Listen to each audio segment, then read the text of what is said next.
채팅을 토론자한테만 남길 수 있구나. 네.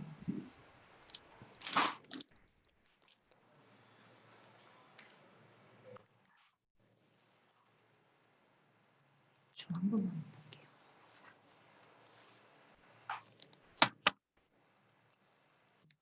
화면이 꺼져 있어요. 제가 만약에 여기서 그 띄우면 어디로 자막? 여기 잠시만요. 저는 안 뜨고 저 밑에 하단에 떠. 네. 다 킬게요 이제.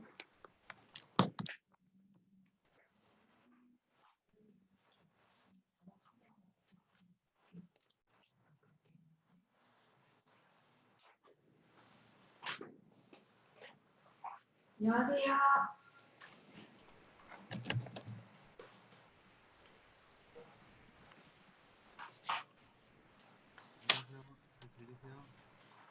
안녕하세요.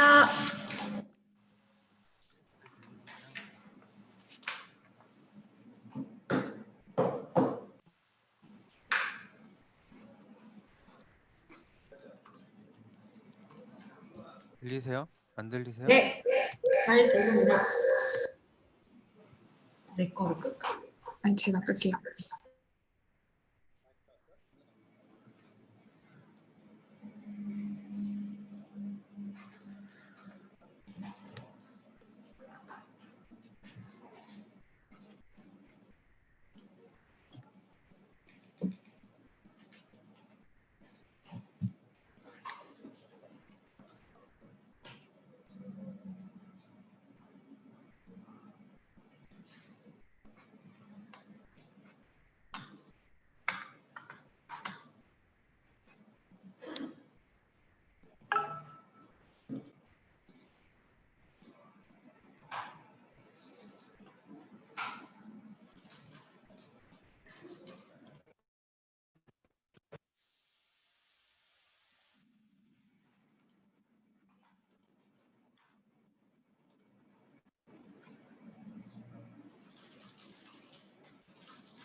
안녕하세요.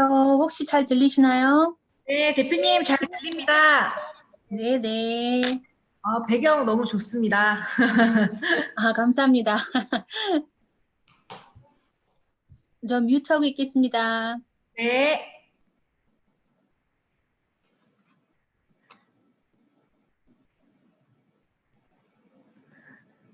네.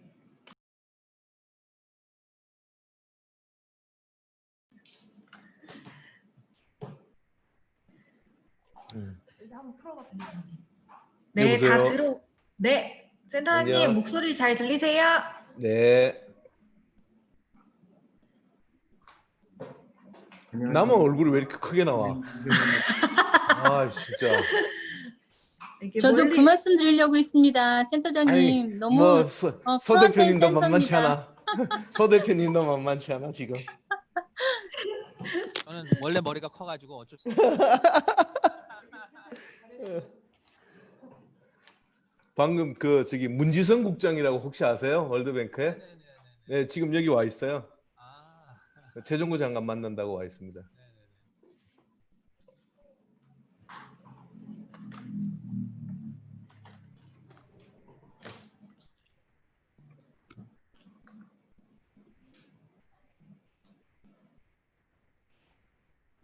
김세훈 목소리 잘 대표님도 뭐 얼굴 들리나요? 만만치 않다. 저 붓기 빠진 건데요.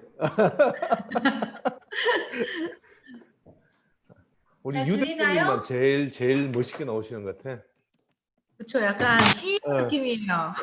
진짜. 아니, 카메라 앵글이 너무 좋아. 나는 뭐야, 이거 완전. 저는 핸드폰으로 합니다. 아, 왜냐면은 그래요?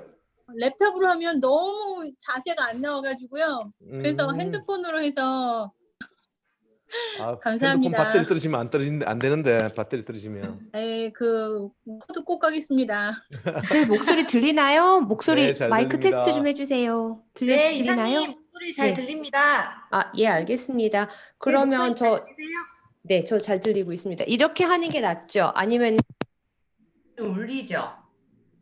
네, 방금 전이 더 좋은 것 같아요. 네, 알겠습니다. 그러면 제가 준비하고 나서 나중에 할 때는 이어폰 끼고 말하는 걸로 하고 보통 때는 틀어놓고 그냥 있다가 제가 말할 때만 이거 이어폰 해가지고 마이크 하는 걸로 할게요. 네, 알겠습니다. 3분 정도만 더 들어오시면 돼서 들어오시면 마이크랑 음향 테스트하고 네, 진행하겠습니다.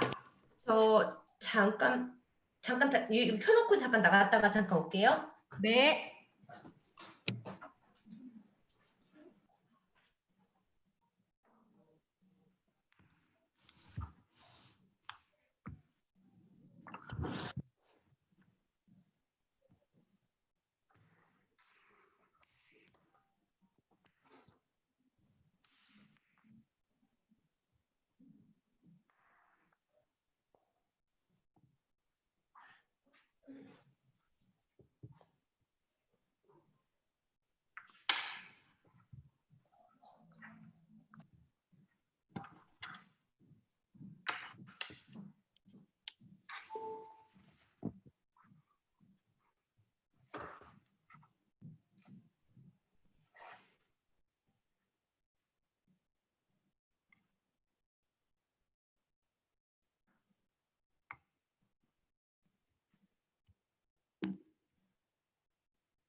오잉?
그 참가자분들이 들어오고 계셔가지고 저희 그 마이크 테스트만 빠르게 먼저 진행할게요. 그 소소장님부터 혹시 짧게 말씀해 주실 수 있을까요?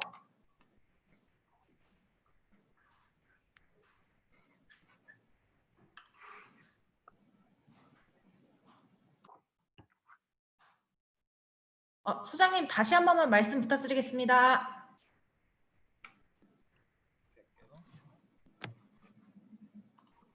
Hello, my name is Hoon. So I head the World Bank Group Korea office. 소장님 좀 목소리가 좀 작은데 마이크 음량 좀 높여주실 수 있으실까요? 네, 네.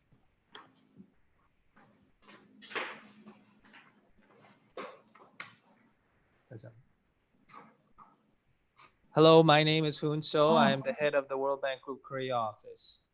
괜찮나요? 좋습니다. 네네, 이 음향이 가장 좋은 것 같고요. 그 류지현 대표님 혹시 마이크 테스트 가능하실까요?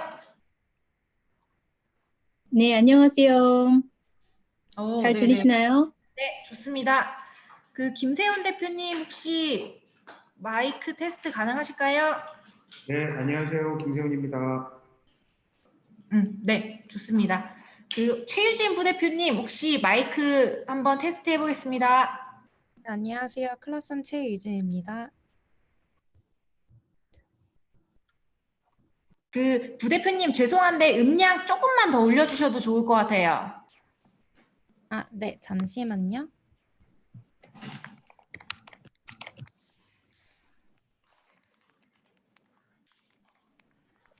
이제 괜찮나요? 네네네, 좋습니다. 그 김시한 실장님 혹시 마이크 테스트 가능하실까요? 네, 안녕하세요. D.CAMP 김시환입니다. 실장님 조금 높이면 낫겠지.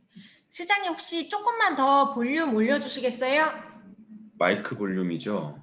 네네.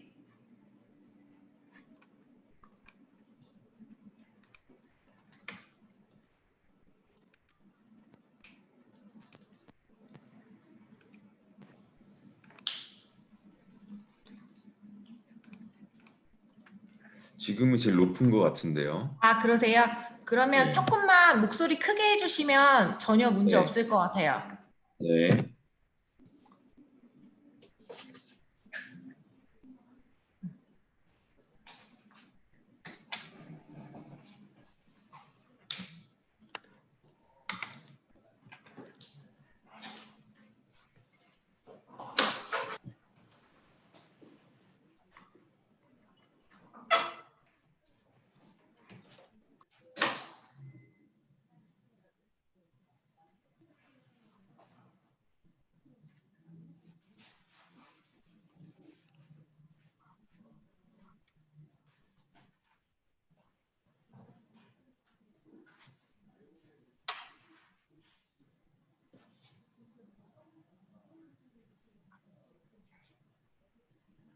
그 김기현 대표님.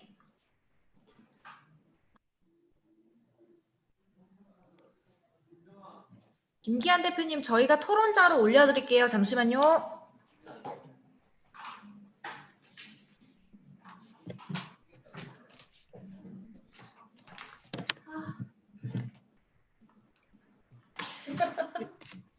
한여자가 나타났나요?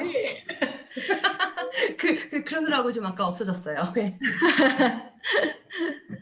그 혹시 센터장님 혹시 마이크 네. 테스트 가능하실까요? 잘 들립니까? 네, 잘 들립니다. 네. 제가 패널 토론이 끝나고 나면 모바일로 네. 바꿀게요. 그러니까 잠깐 네네. 로그아웃 됐다가 다시 들어갈게요. 네. 네네. 들어오시면 대화명만 지정 잘 해주시면 저희가 네네네. 토론자로 바로 올릴게요. 네, 알겠습니다. 그리고 예, 알겠습니다.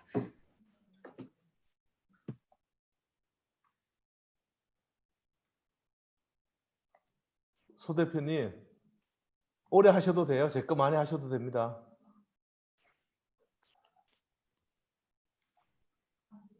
아니야, 들으셨어.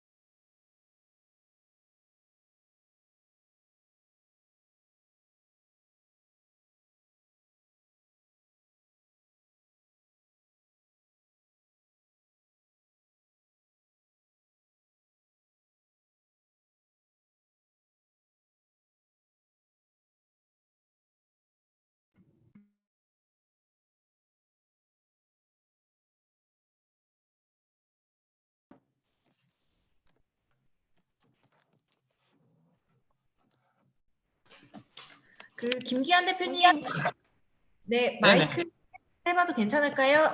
네, 한마디만 해주시면 될 것 같습니다. 안녕하세요. 잘 들리시나요? 네, 잘 들립니다. 네, 반갑습니다. 네.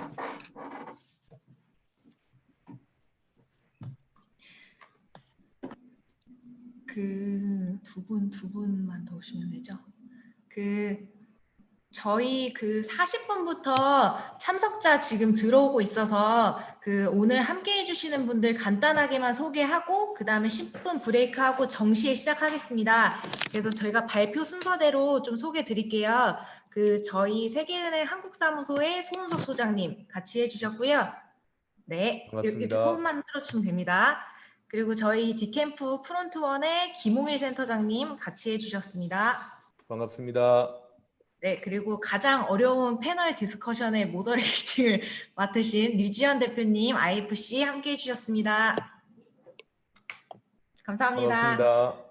네, 그 다음에 IMM의 문여정 이사님 같이 해주셨습니다. 감사합니다. 네, 그리고 잠깐 자리 비우셨는데 김시환 저희 D.CAMP 투자실장님 같이 해주셨고요. 네, 금방 오실 거고 그 다음에 저희 김유진 대표님도 곧 들어오실 예정입니다. 그리고 패널 디스커션 이후에 진행되는 스타트업 세계사 저희 사례 발표가 있고요. 발표 순서대로 클라썸의 최유진 CEO님 같이 해주셨습니다. 네, 그 다음 두 번째 발표가 메디히어의 김기환 대표님 같이 해주셨고요. 반갑습니다. 네, 반갑습니다. 그 다음에 마지막 대미를 장식해 주실 저희 어썸네이의 김세훈 대표님 반갑습니다. 반가워요.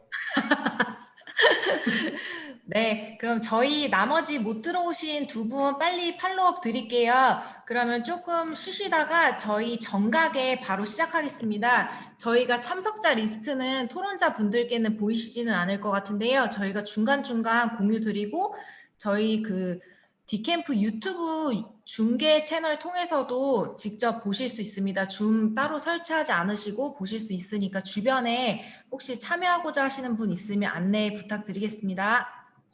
네, 그럼 편하게 계시다. 네, 혹시 질문 있으실까요?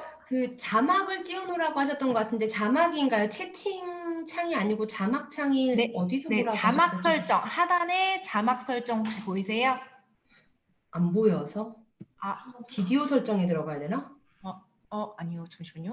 아니요, 하단에 이게 혹시 더보기는 보이세요? 네, 지금 이제 보입니다. 나옵니다. 이제 나옵니다. 더보기? 네, 이사님 혹시 보이세요? 자막. 선택 자막. 예. 자막 네, 표시 하면 되는 거죠? 네, 맞습니다. 예, 됐습니다. 자막 표시 켜셨죠? 다 대화명도 잘 설정해 주셔서 저희가 추가 수정할 사항은 없을 것 같고요. 남은 시간은 하단 자막 통해서 안내 드리도록 하겠습니다. 한 15분 정도 편하게 계시고 저희 정각에 다시 뵐게요. 네, 비디오는 잠시 꺼두셔도 괜찮습니다.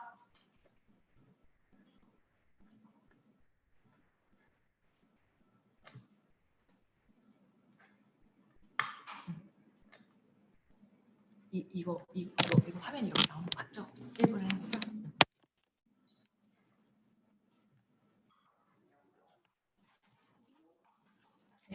잘 들리는데 선생님 아까도 이거 말씀하셨었잖아. 카메라 끄고 하는 거 이제 안 될 것 같아요. 일단 김유진 대표님이 전화를 끊으시네. 잠시만요.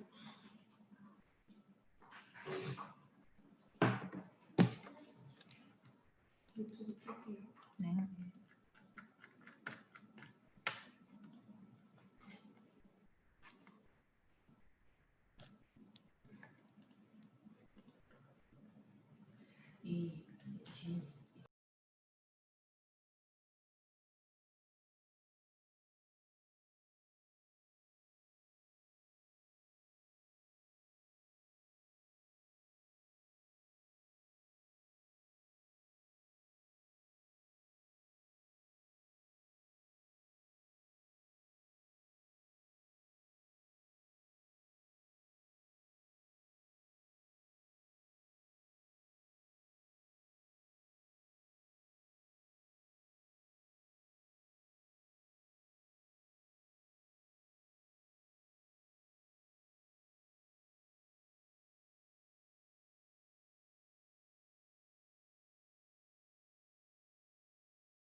Hey, can you hear me?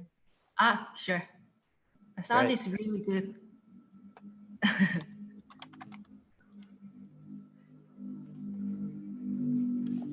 이거 백월이 한 거지?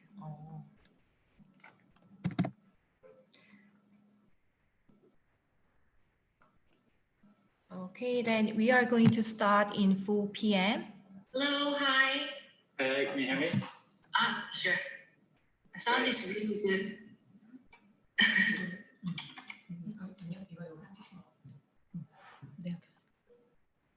이게 엄청 높다. 네. 20초.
이제 1분 남았으니까 마이크 켰고.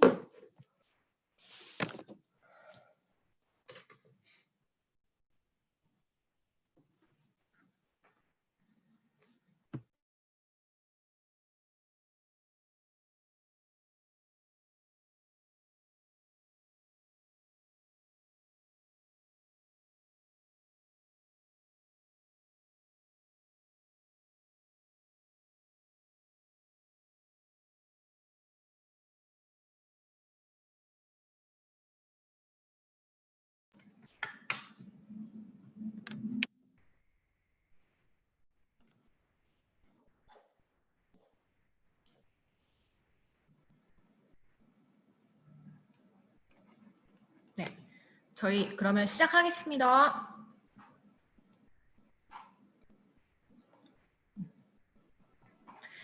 Hello, good afternoon, everyone. For those of you that do not already know me, I am Seromim. You can call me Rom for short. I'm in charge of business development team at D.CAMP and Front One South Korea. We are very honored to be hosting today's webinar with the World Bank and IFC. In the wake of COVID-19, industries all over the world have been through unexpected changes and challenging circumstances. In this session, we would like to invite panelists and speakers around me and to share the experience from before COVID-19 and after it. It is our hope that you can get from diversity of perspective and insight shared here. I would like to begin today's program with Mr. Hoon So, Country Manager Special Representative from the World Bank Group Korea office, and Mr. Hong-il Kim, Managing Director from D.CAMP and Front One. Welcome. Welcome. All right, thank you. Let me share my slides. Is that visible now? Yeah, good. Okay, so thanks again for inviting the World Bank to participate in today's seminar. I'm very pleased to be here. Again, my name is Hoon So. I'm the head of the World Bank Group Korea office. And today I'd like to present some views on innovation for development in the post-COVID-19 world.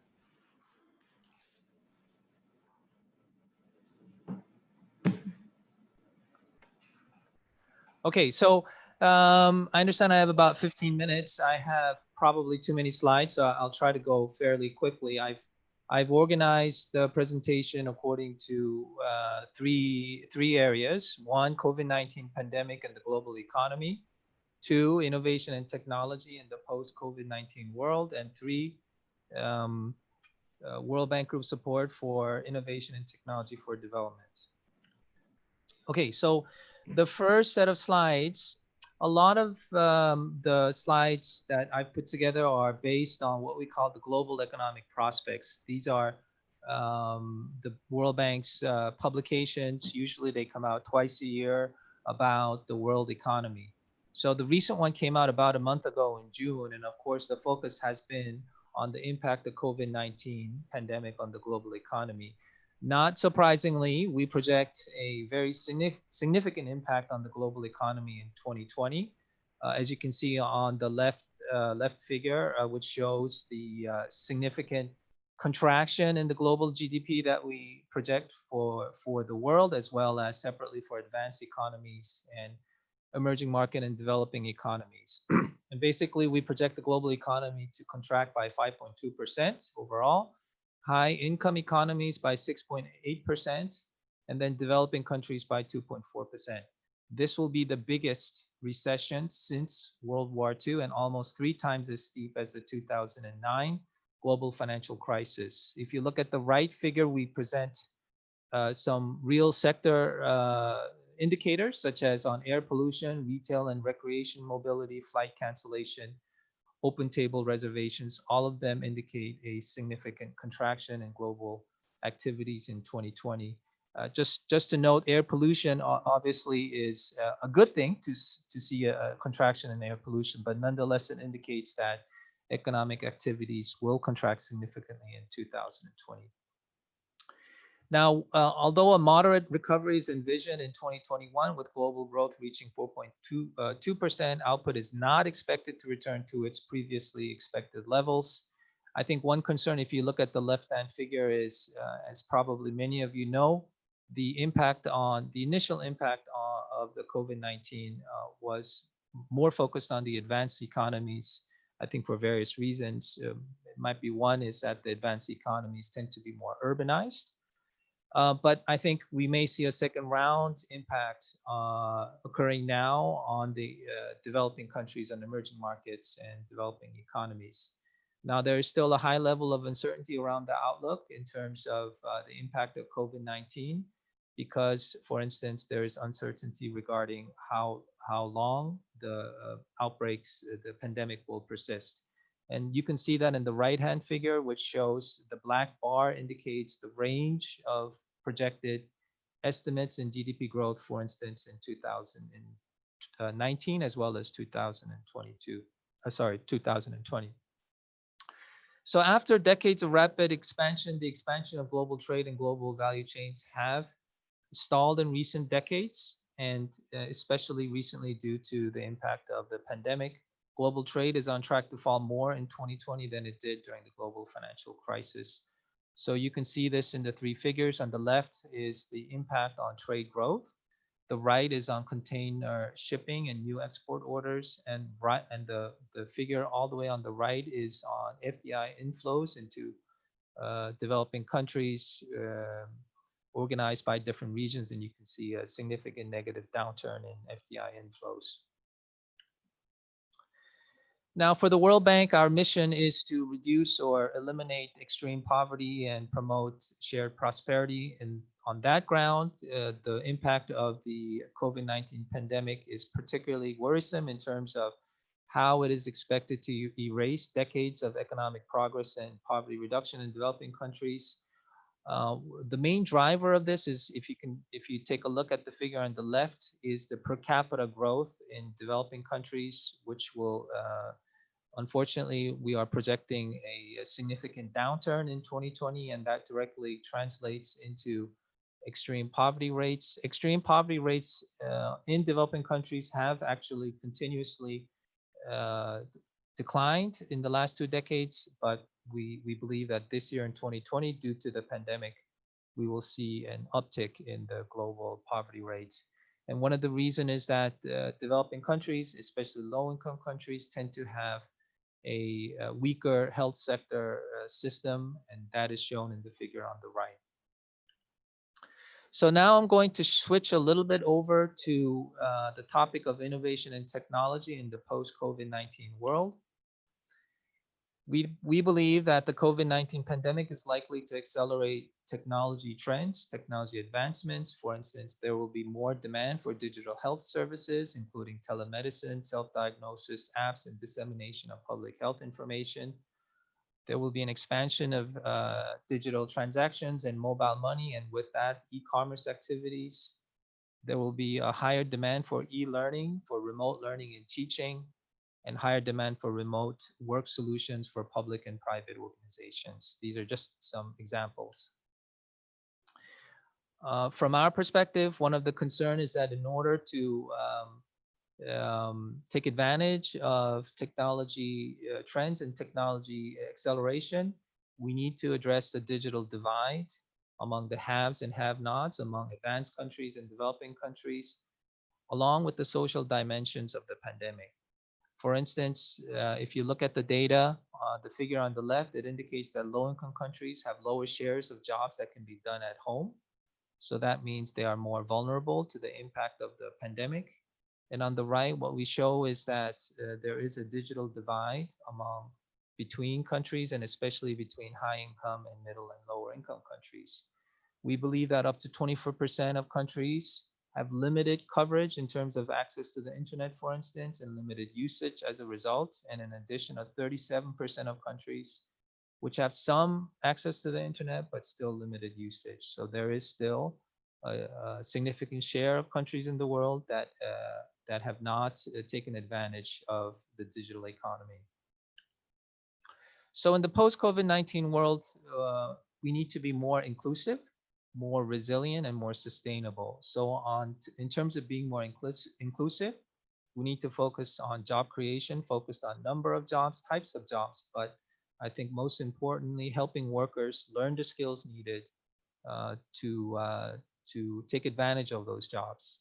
Two, we need to promote and boost economic activity, and in order to be more inclusive, in particular, support SMEs to retain jobs and preserve stability of the financial sectors so that SMEs have access to financial resources. And we need to target our support to protect the poorest and most vulnerable, make sure that they have access to health, education, and social protection. Now, for economy and society overall to be resilient and sustainable in the long term, we need to improve long-term growth potential. And I think that's a particularly important point. And I'll talk a little bit more about that. We want to ensure that, especially developing countries, they don't have a long-lasting impact as a result of COVID-19 in terms of their long-term growth potential. We need to make economies and societies more resilient to future shocks, enhance resilience of healthcare systems and capacity of societies and economies to cope with external shocks such as COVID-19.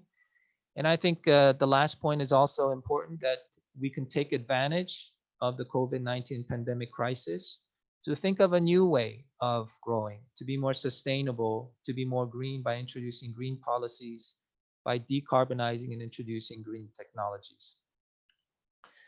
So I want to talk a little bit about harnessing technology in terms of ensuring long-term growth potential. Technology can accelerate growth and boost productivity by promoting trade, productivity, and competition.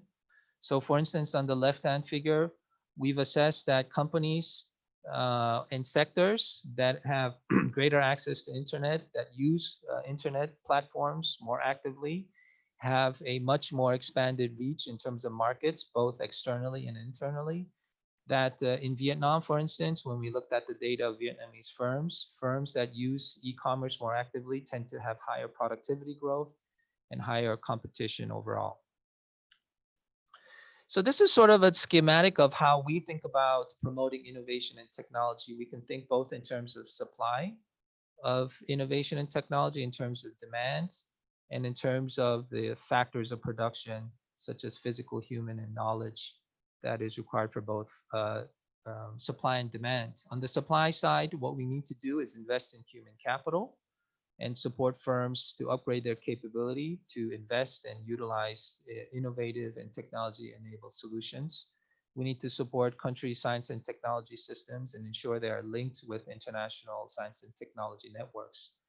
On the demand side, what that means is creating the market conditions so that firms have incentives to invest in innovations and to adopt them. And that means also upgrading their firm capabilities. Now in the middle, there are certain factors that firms need in order to do both, to both supply and demand innovations, making sure that they have access to financial resources, for instance, that there is a conducive business and regulatory climate and rule of law, and that if I would like to note on the bottom that they also have access to seed and venture capital for example, to ensure that they have resources necessary to accumulate knowledge on innovation and technology. Now, this slide goes a little bit deeper in terms of the specific instruments that one can think of in terms of how to promote innovation and technology. I won't go into it in detail, just to kind of explain that overall you can think of these instruments in terms of direct support and indirect and regulatory support. For instance, the direct support could be technology extension programs, accelerators and incubators, providing equity finance, vouchers, tax incentives, etc. I think what I'd like to point out is the importance of, all the way on the right, in terms of under the regulatory and indirect support part of the schematic diagram on policies and regulations, the importance of having the right policies for labor markets, taxes, insolvency, industrial policies, competition policies, intellectual property rights. So part of that is thinking about how to make sure that economies have the right conducive business climate to incentivize investing in innovation and technology and bringing that into the market. And if you look at, for instance, the World Bank's doing business indicators, you will see that countries which are more high income and more advanced, high income OECD countries in the US, for instance, are all the way on the right in terms of having a more conducive regulatory environment. And I think that's what we, the World Bank, would like to do to promote and help countries move along more to the right, upper right quadrant of the business climate diagram. And so we can do a number of things to strengthen business climate. Just to kind of note that one can think of how to remove barriers to adoption of technology and for new entries into markets, how to expose markets to disruptive technologies, how to have conducive competition, regulatory, and enforcement policies, and in particular thinking more customizing regulations to the new economy competition, platform competition. Now I'd like to talk about the last section of my presentation, which is about World Bank Group support to innovation and technology for development. We have a number of instruments and platforms to support innovation and technology, and these are just some of examples. I won't go into all of them in detail, but I do want to talk a little bit about two of them, the DT4D, Disruptive Technologies for Development, and also Technology and Innovation Lab. So DT4D is a program designed to help World Bank projects, teams, and also World Bank clients experiment with and scale up disruptive technologies, so innovative and technology solutions in their projects and their work in terms of our clients. And if the solutions are successful, so they're done on a pilot basis, we try to implement them across different countries and across the World Bank Group portfolio. These funds, we provide funds to do this and to help our clients and our projects adopt leapfrogging opportunities in terms of technology solutions, and also to try to think of innovative ways to address persistent and recurrent challenges across regions and across sectors such as transport and agriculture. And if you look at the figure, the topmost solutions that we've supported so far include machine learning and AI. After that, data analytics, geospatial technologies, blockchain and digital platforms, and so on. Now, Technology and Innovation Lab, at least in my mind, is a little, it's somewhat similar to DT4D, except this is even more experimental and more upstream. So these are really engagements. We have a team in Washington, D.C., and in fact, I'll talk a little bit more about this later. We plan on setting up a regional EAP Technology and Innovation Lab in the Korea office. And what the TNI lab does is, again, it supports our developing country clients as well as our project teams to conduct more upstream experimentation with technology and innovative solutions to problems, providing, for instance, rapid proof of concepts, proof of values, and prototyping of new technologies, expediting learning process, providing technology advice, hands-on experience and learning by doing, and also providing technology advice and just being a knowledge hub on emerging technologies for our clients in the World Bank Group community. And if you look at the right, here are some example initiatives and projects that the team has engaged, for instance, on climate smart mining, micro pensions using blockchain, carbon market trading, palm oil supply chain, transit fare collection, blockchain bonds, results-based financing for health, agriculture financing, using technology, and so on. And there's very many more examples. Now I'm going to wrap up by talking a little bit about the World Bank Group office. Since I head the office and link it to the discussions on innovation and technology and to COVID-19. So here the slide outlines the various components of the World Bank Group office, of the World Bank office in particular. And so we have various programs in the office on knowledge and learning, financial sector, education, fragility, and green sustainable development, particularly energy, environment, and land and geospatial. And my last point really is that going forward, we will increasingly consolidate and focus the program on innovation and technology, in particular cross-cutting innovation and technology, and on green growth innovation for sustainable development, building on our energy, urban, and environment program We will be welcoming new staff as a result, and we hope to set up a innovation fund to connect projects and clients with Korean teams and private sector partners on innovative and technology solutions. Thank you very much, and I look forward to the other presentations and follow-up discussions. Thank you.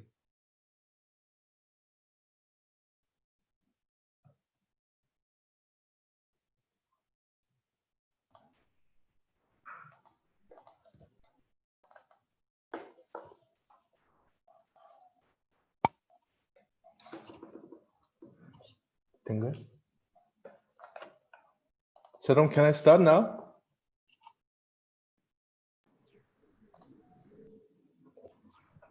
Hi, this is okay. Let me start.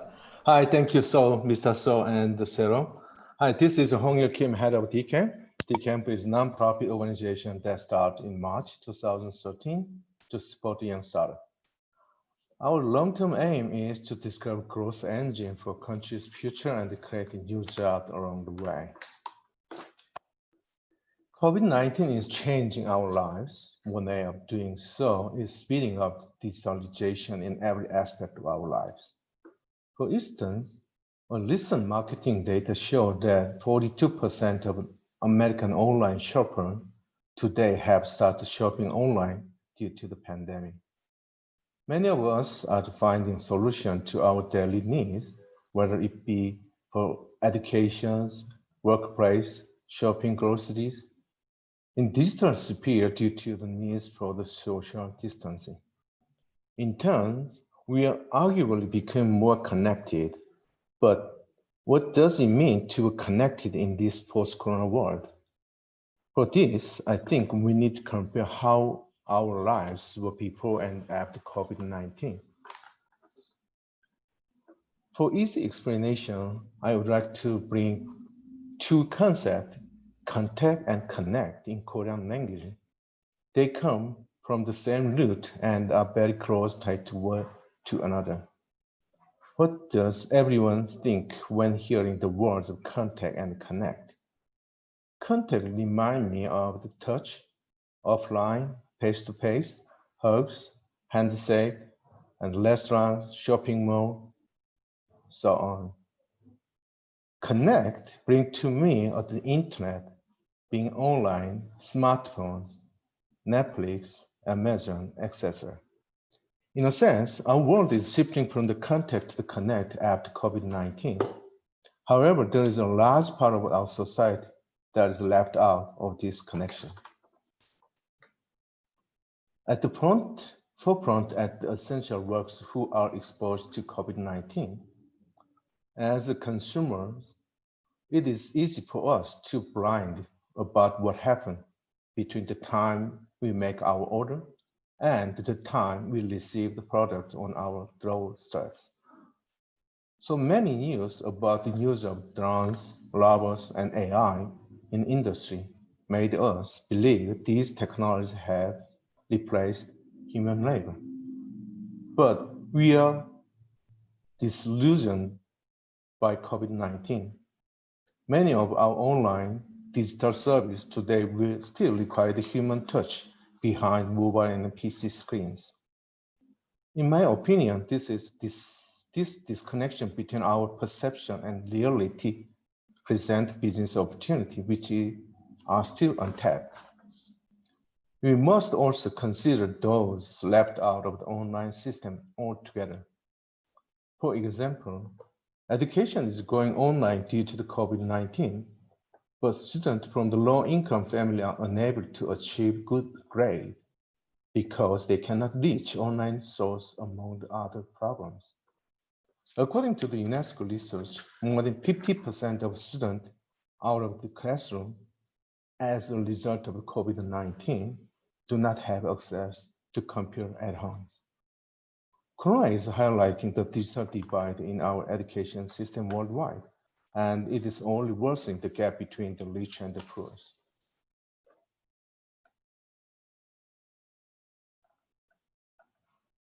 In another example, we can see low-income cities are being hit hard with the virus. According to the Time magazine, bottom 25% of average income represent 36% of all cases of disease in New York City, while the well-list 25% account for only 10% under. I'm not bringing these issues to the table today to talk about social impact or helping people in poor conditions. The disconnection and divide in our society, which is I mentioned, represent imbalance in demand and supply in the economy. I believe innovation will occur when solutions to these disparities are found. At this point, we can question why it is important that we all be connected. Market analysts and media focus on the face value of being connected for the sake of the combating COVID-19. All these predictions about the key technologies may become meaningless once vaccine for the coronavirus is developed. I hope that we should focus on how the emerging connected lifestyle will mean pure limitation on various technologies. Before COVID-19, it was difficult to trace and gather data on consumers' behavior, movement, and lifestyle because most of the process took place offline and age of the contact. In the era of the connect, business can gather people's every data and build a framework for big data analysis. This will allow us to study human interaction and life from a more scientific aspect. This may bring a new definition for online service. Having said so, large corporations and startups alike are employing state-of-the-art technologies. Yet, it may be hard for large established companies to lead change during COVID-19.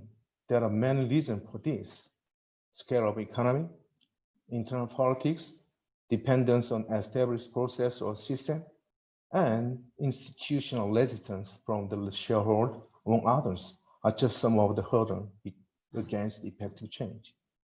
It is not enough to prepare against uncertainty in the active disease world. COVID-19 is so devastating because it is quick to adapt for its environment and evolve for survival. To combat this, we need players who can nimbly turn the uncertainty into the opportunity. This reminds me of startups who are agile to solving problems and nimble in developing their business. Startups do not have the same level of bureaucracy and inhibit decision-making and execution speed in large corporations. They frequently pivot their service and business model to match consumer need for survival on a short-term basis. In other words, they are closely connected to the consumer for their success and business. Technology is not the mark for innovation, but human beings and the study of their behavior that will ultimately shape the next step in the innovation. It is humans that are important, whether it be in the era of the contact or connect. My conclusion is, I believe Edwin Land, inventor of a Polaroid camera, may best summarize my thought. Every significant invention must be startling, unexpected, and must come into the world that is not prepared for it. If the world were prepared for it, it would not be much of an invention. Like Land said, no matter how many prediction experts and the media put out, true success and innovation may come from the areas we least expected. Korea has seen a certain level of success in managing COVID-19, and many of D.CAMP family startups are doing their part in the post-virus world. That is my part, and thank you. Now I'll pass the mic to those, the next one. Thank you. Thank you for your presentation, Mr. So and Mr. Kim. Now we will invite core players in the investment and finance field. Before beginning the panel discussion, please welcome Mr. David Gowdey, Managing Partner, Jungle Venture. He is going to share his investment experience and environmental insight on emerging market under COVID-19. Welcome. Thank you very much.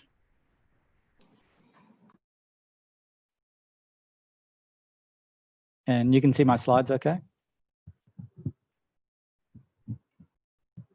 Assume so. Great. So I'm David Gowdey. I am a managing partner at Jungle Ventures. We're one of the largest independent venture capital firms in Southeast Asia. We have 3 funds. We manage about 350 million. Our latest fund we launched last year. It's a $240 million fund. We've invested in about 35 companies. About 70% are based in Southeast Asia. About 30% are in India. Our India investments, we're really looking to help those companies expand into Southeast Asia. And in every fund, we try and find 15 or so companies that are built to last, both in the B2B and in the B2C spaces. Southeast Asia is a pretty compelling market environment. It's nearly 3 trillion of GDP, 650 million population, has a lot of natural macro tailwinds behind it. Growing middle class, increased urbanization. I think one of the most compelling factors of Southeast Asia is actually its population base, which is very young. We have almost 400 million young people, millennials, and every year there's 10 million more people who are entering what we call the mobile age, because this is a group, this is a population where it's not mobile first, but these are mobile only internet users. And over the last 4 years, we've added over 100 million new internet users. So coming online for the very first time, these are users that have never been to Google, never been to Facebook, never bought anything online. And because of that, we've seen an enormous amount of growth in the digital economy. E-commerce has grown over the last few years 3 times. Ride hailing has grown over 5 times. And it's still a very small percentage. So if you think about the size of the offline market and what it represents versus what's flowing through digital channels today, it's only very small, low single digits. And so there's an enormous amount of headroom for growth. And up until this year, we have seen an acceleration across all countries, with really Vietnam and Thailand expected to be showing the strongest amount of growth. But ultimately, as we know, COVID-19 came, and it is a crisis like no other. Fortunately, Southeast Asia has not been impacted as much as some of the other countries and regions around the world. In places like Vietnam, there's only been less than 400 cases. There's been no deaths. So I think we've been very fortunate from that standpoint. But as we've seen in Mr. So's, the World Bank slides, GDP is going to be impacted. And these are some of the same numbers from the IMF, the June report. And in this part of the world, tourism is a very large contributor. It's larger in this part of the world than it is on a global average basis. It's about $400 billion. And so that has impacted jobs and impacted the economies in Southeast Asia fairly significantly. Airlines here are going to be impacted more than in other places around the world, and that will flow through most of the economies.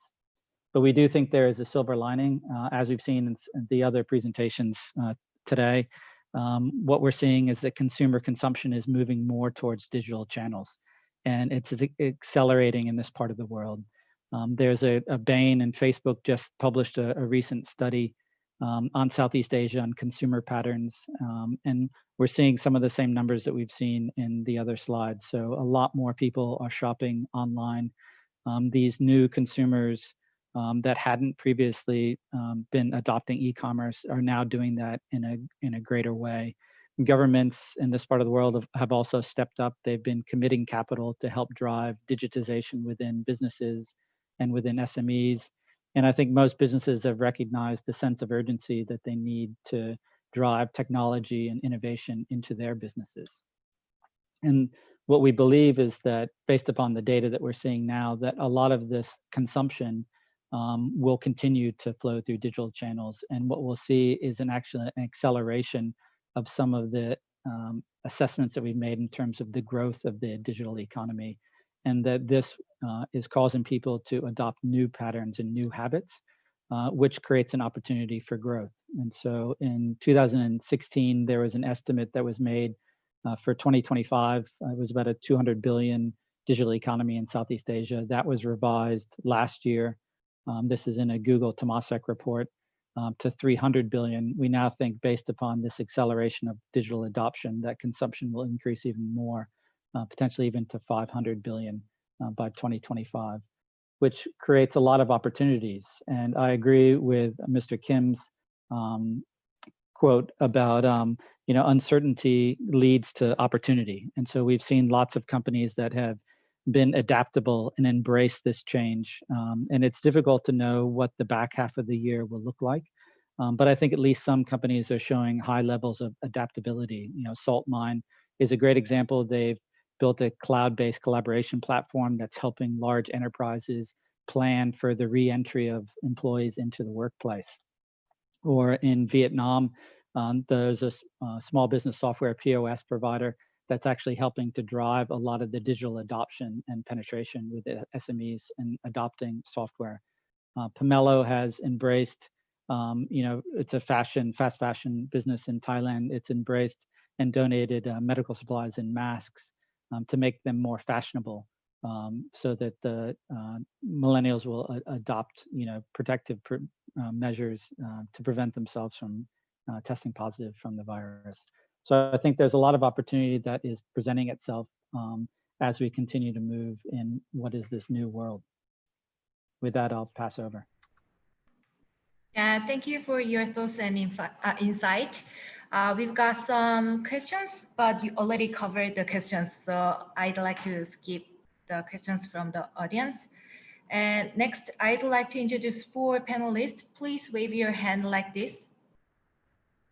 Yeah, okay.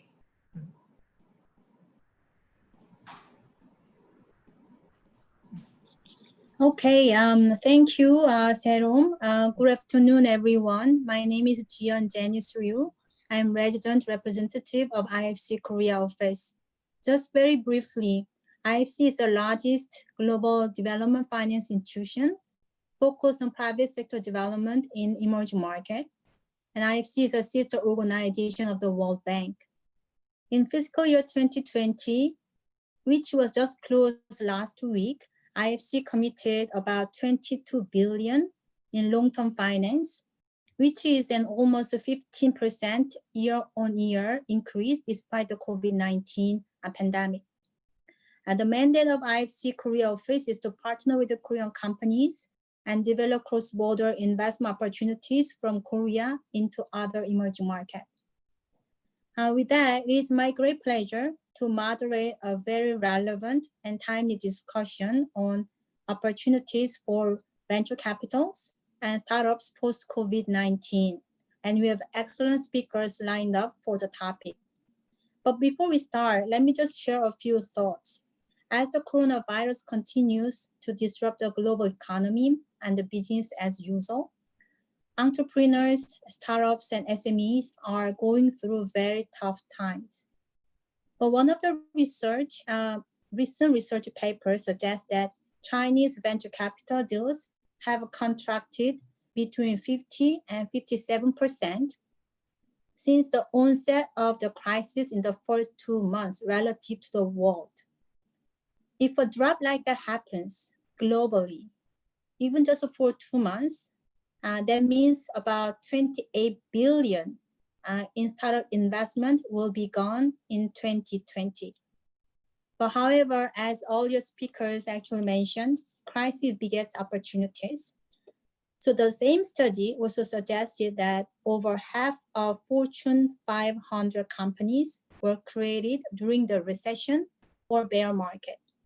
In addition, over 50 tech unicorns, collectively valued at over 145 billion, were founded during the 2007 to 2009 recession years right after the global financial crisis. These include Airbnb, which you know very well. And they were created by the frustrated entrepreneurs who couldn't pay the rent at that time. So no sector is immune to this crisis, but then no sector is doomed. It might be all dependent on how entrepreneurs take advantage of opportunities and react to the crisis. And this is a crucial time for startups to pivot. So accordingly, today's session will be on two folds. One, learn about impact of COVID-19 on venture capital and startups in Korea and other emerging markets. And experts learn about, also gain experts' insights on how to turn this crisis into many opportunities. So now on to the session. We'll have about 40 minutes for presentation and Q&A. And then we'll have Q&A with audience at the very end. So I hope all of you are ready to listen in. So without further ado, let me invite each speaker with a brief introduction. Mr. Kim Siwan. Mr. Kim is a head of investment at D.CAMP with over 10 years of experience in investment banking, such as SK Security and Tongyang Security. So the first question for him is, could you please tell us what have been the major effects on your investment or business caused by this coronavirus? Mr. Kim, over to you. Yeah, thank you for the first question. Actually, in the beginning of COVID-19, it was hard for us to work, so we couldn't see people in person and have meetings. So we had difficulties to review and make investment decision. But currently we have better situation. I think South Korea is in a kind of unique situation in global. For us, even though in this tough condition, we didn't slow down our investment pace because most of startups that we wanted to invest had a little impact for COVID-19. So we guess it is because they are very early stage startups. Actually, we don't presume that COVID-19 will exist a very long time and it will make a new norm in the near future. But we think that it will affect business landscape in many sectors, especially in offline-based business.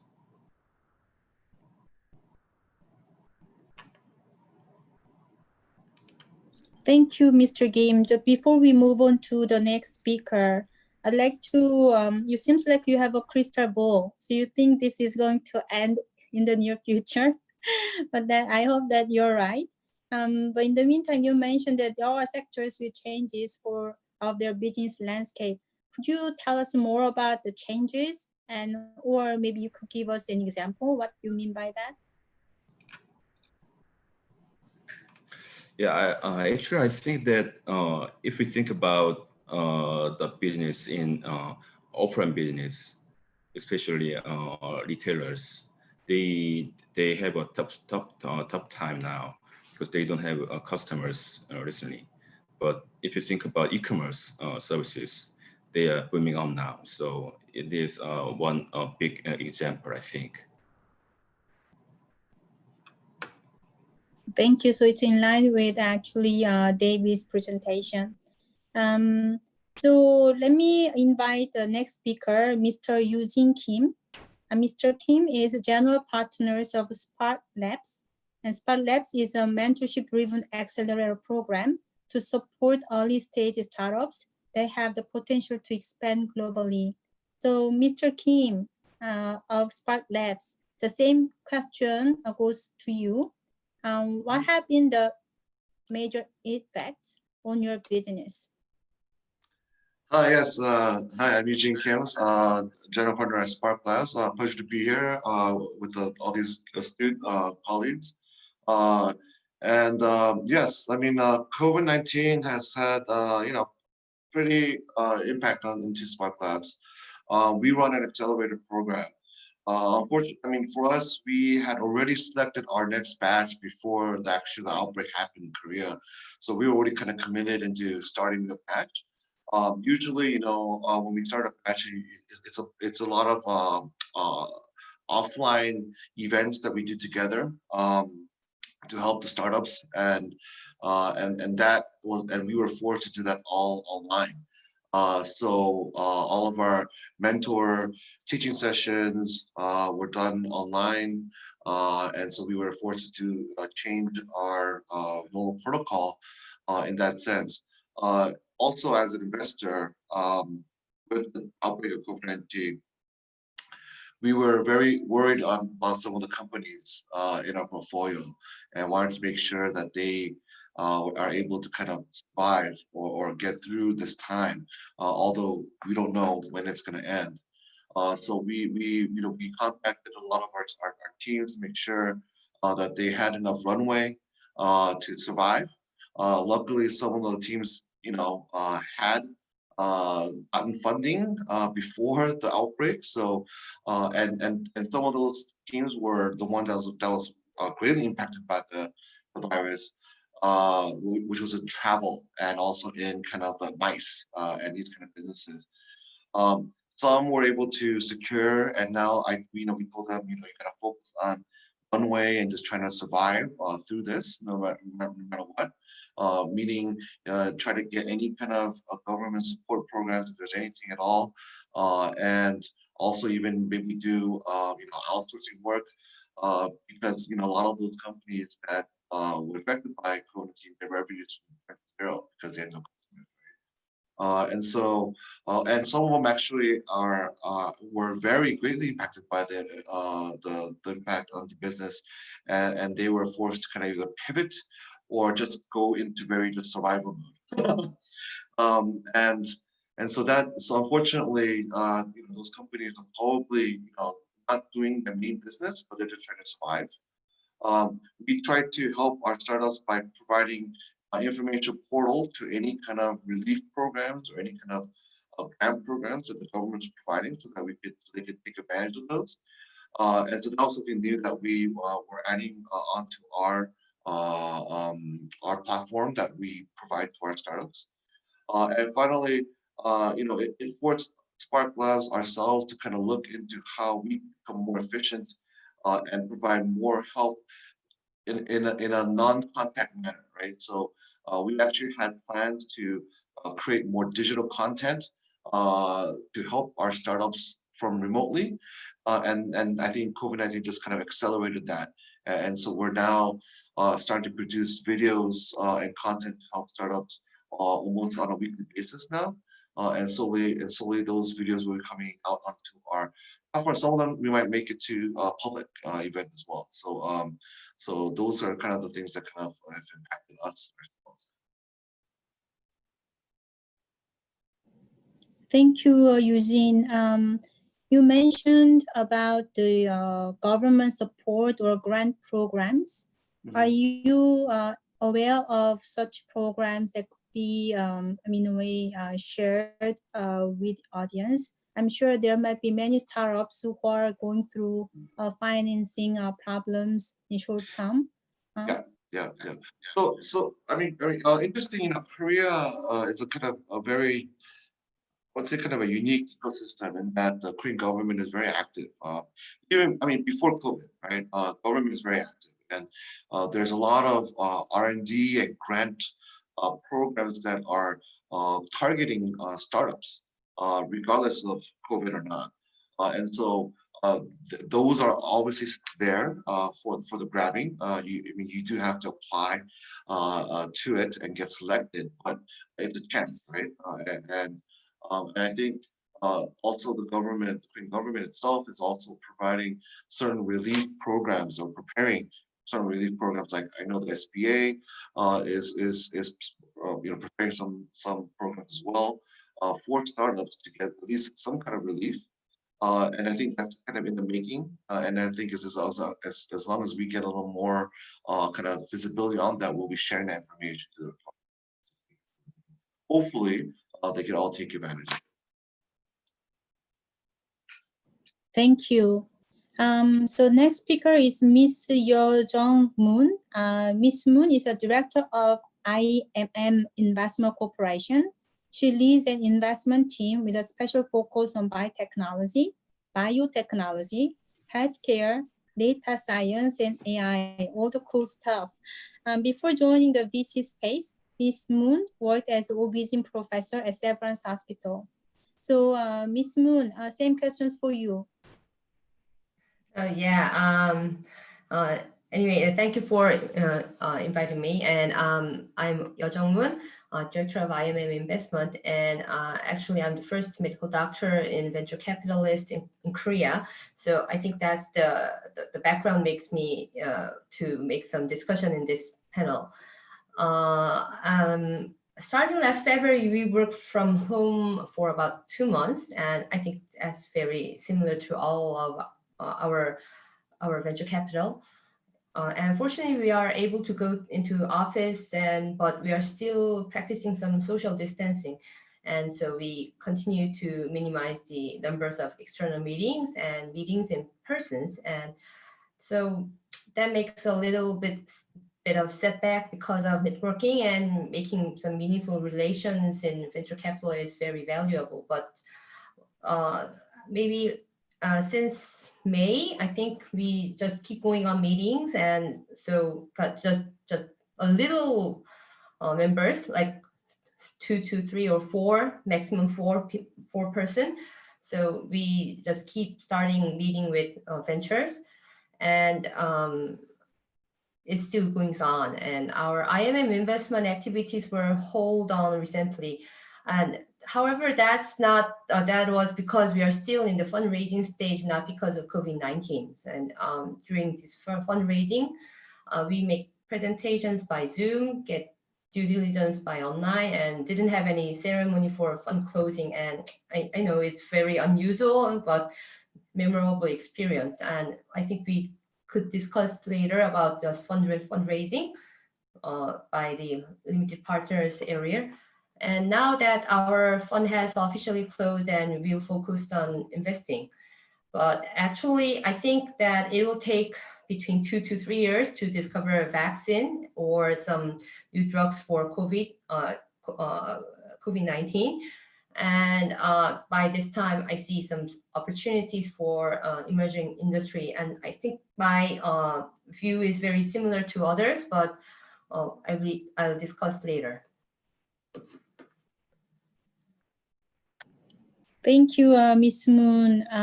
Congratulations on your fund closure.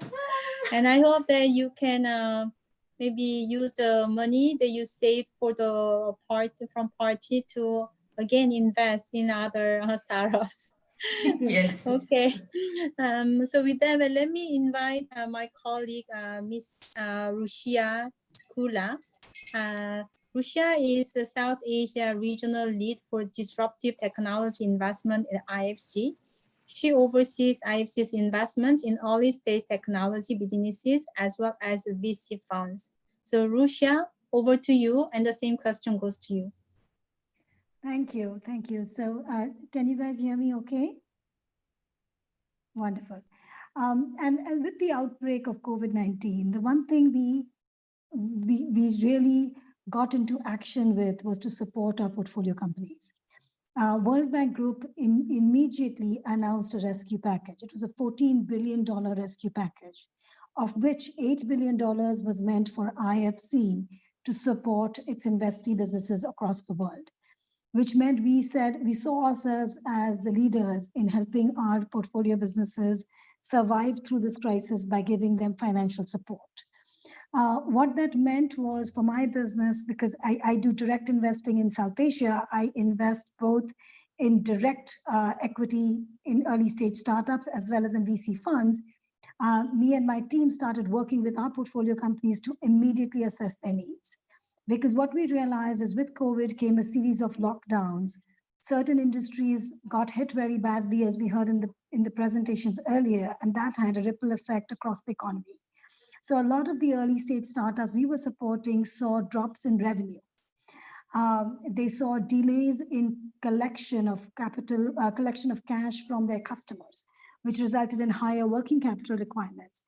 They sought moratoriums on their interest payments. So there's a whole bunch of action taken on conserving cash. And we worked with them to figure out what kind of cash runway they did have, what incremental cash needs would be optimal for them to survive this crisis. And then we worked with co-investors on the board as well as the market to stitch together investment rounds. So the last 3-4 months post-COVID have been extremely hectic for our department in working with our portfolio and finding the best answers for them. And we are proud to be able to take the lead role in stitching together some rounds, and we'll talk later about the fundraising environment. But I can tell you in short now that it's actually been a very, very tough fundraising environment for startups as well as VC funds post-COVID. And IFC sees itself as playing that kind of counter-cyclical role in supporting these businesses in this crisis. Thank you, Ruchira. Would you please give us one example of the portfolio company that close to your heart or that could be relevant to audience of today? Yeah, actually, there are several examples. I'll give you one of a company that actually was at risk of survival. This was a ride-hailing business in Sri Lanka. And the business was doing very well. In fact, when we invested 2 years ago, the business was EBITDA positive. It was the only ride-hailing business that I knew of globally that was actually EBITDA positive, because most ride-hailing businesses, as they scale, need to invest a lot of cash in getting new customers and getting new drivers onto their platform. But this business had done it very well, and they had a lot of operational discipline, and they were EBITDA positive. This was unique because even pre-COVID, they got hit with a whole bunch of macro events, including Easter bombings in the Easter of 2019 in Sri Lanka, where there were bombings in Colombo, and that pretty much put a halt to tourism, which ends up being a big revenue generator for the country. And tourism also supports the ride-hailing business, because a lot of people who come in do not have cars, and they are therefore just hailing rides. They're seeking these kind of transportation options. With COVID, the company got hit badly because work from home came into effect. And a lot of their customers were people who used to take these tuk-tuks, hail tuk-tuks from their home to their workplace. And that line of business completely went to zero. So, in the month of March, the company had a very thin line of revenues. And in the month of April, it was almost down to zero. But I'm really proud to say that the company completely repurposed and reinvented itself. It says, we have a fleet of tuk-tuks and we have drivers who are loyal to our platform. If we can't transport people because the city is in curfew, let us transport essential goods. So they started taking essential groceries to people's homes, gas cylinders to people's homes, packages for people. So they was using their fleet of tuk-tuks to do these essential services. And because of the complete curfew that the cities of Sri Lanka were in, they were able to charge a fee for their delivery services. And that's how they managed to grow their revenues back slowly and surely. But clearly, with a company like that suddenly sees a drop in revenues, that shrinks their cash runways. And this one particularly because it had been affected by macro events in the past. So there we played a very important role. We talked to a lot of the existing investors. We stitched together a valuation that was fair for the business, and we put together money that is required to give them at least a 2-year cash runway. And on the back of that confidence that came from IFC, a couple of other existing investors that were really hard of cash themselves, those existing investment platforms had already also seen a lot of liquidity crunch because of COVID. They too were able to put some money together and participate in the round. Thank you, Ruchira. That's a perfect example. Actually, that leads to our next question. What are the changes for fundraising environment? And do you think there's a need for short-term bridge financing? So I think we heard from the speakers about the fundraising part, but let me invite Mr. Kim Siwan from D.CAMP to share his thoughts. And after that, Eugene from SparkLabs. It would be great if you can discuss the fundraising issues. Thank you. Mr. Kim from D.CAMP. Yeah, thank you.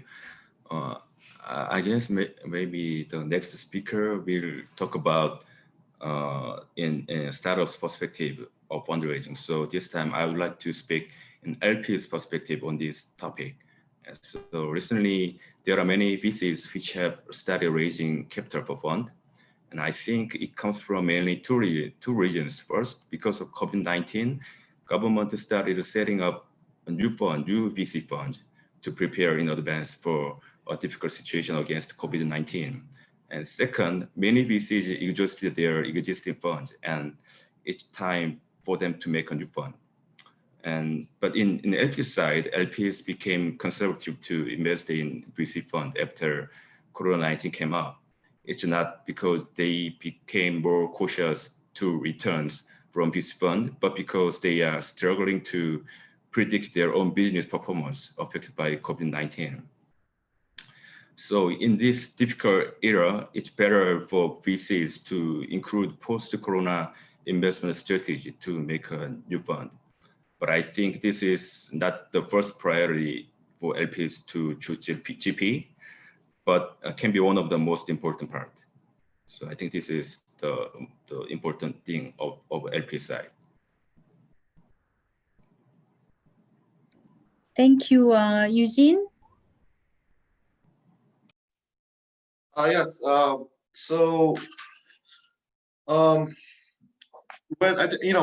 Corona, during the outbreak, I think, not just investment and the fundraising environment. I think all environments just kind of like, they had to adjust to figure out how to do things online, what platforms to use. So investment committees and the process of the normal investment process, I think was just everything was all halted. So I think.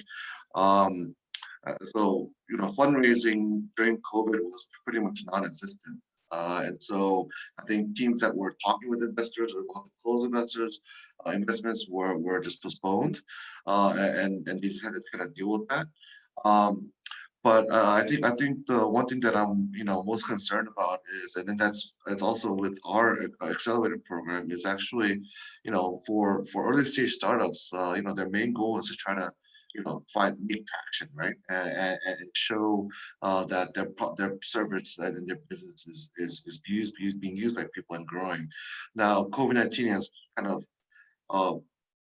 put a little speed bump in some services, but also kind of boosted in others. And so, the thing that worried us the most when Corona broke out was, how is this going to impact the startup's ability to kind of build traction, right, during these times. And so for us, we kind of even delayed our demo day, which was supposed to be about 2 weeks ago. We delayed it out to November to make sure that they have enough time to kind of figure ways to kind of build traction for their businesses, so they look attractive to startup, to investors. And so that's another change that we had to kind of up with. But I think for the fundraising environment in general, I think founders again have to realize that things are different. Things are going to take probably longer than normal. A lot of founders in the early stage, they kind of misunderstand. They think fundraising is going to be quick and easy, but it's one of the hardest things that happens, and usually takes a long time because of the number of constituents involved to make the decision on the investment. Now, because of COVID-19, that those investment committees and decision-making processes are affected. I think this investment decisions are going to be slowed. So I think again, founders need to understand that and kind of focus again on one way, and seeing how to kind of understand that their investments might take longer than normal than before, right? And so, and I think. For founders, I think fundraising, the fundamentals of fundraising hasn't changed. You're still going to be based. Investment decisions are still going to be based on how you prove that your business is working, right, and traction. But I think in terms of strategies and priorities, I think is what founders are going to have to kind of focus. So we had this. We were selecting a company in Taiwan. For our batch program there, and it was a great team. They had some great traction, but they were in the hotel business, right? And so we were like, oh man, how is this team going to make traction during this period? And we were like, hey, do you guys have options to do something maybe in hospitals or somewhere else? And eventually, yes, they did, but it wasn't their number one priority. Their priority was hotels, but we wanted them to switch to hospitals. I think that they did, right? And so I think it's going to force startups and startup founders to kind of change priorities and change priorities and strategies based on the effect of COVID, right, on their business. Make the traction needed to be investable by venture.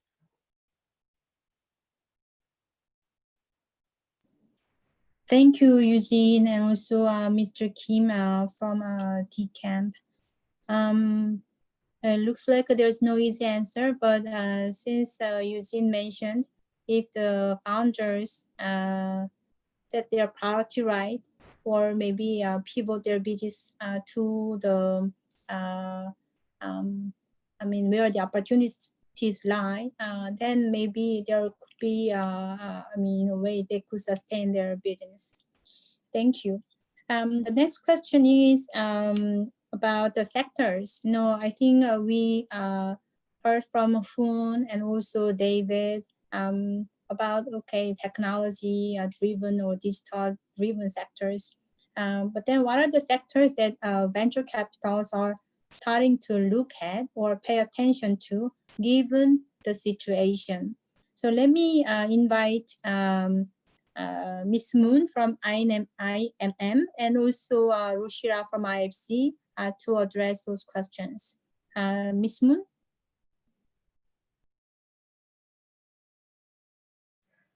Wait a minute. Yes. Yes. Mr. So, Mr. Kim, and David also mentioned about some emerging industry, and I think the venture capital view is very similar to them.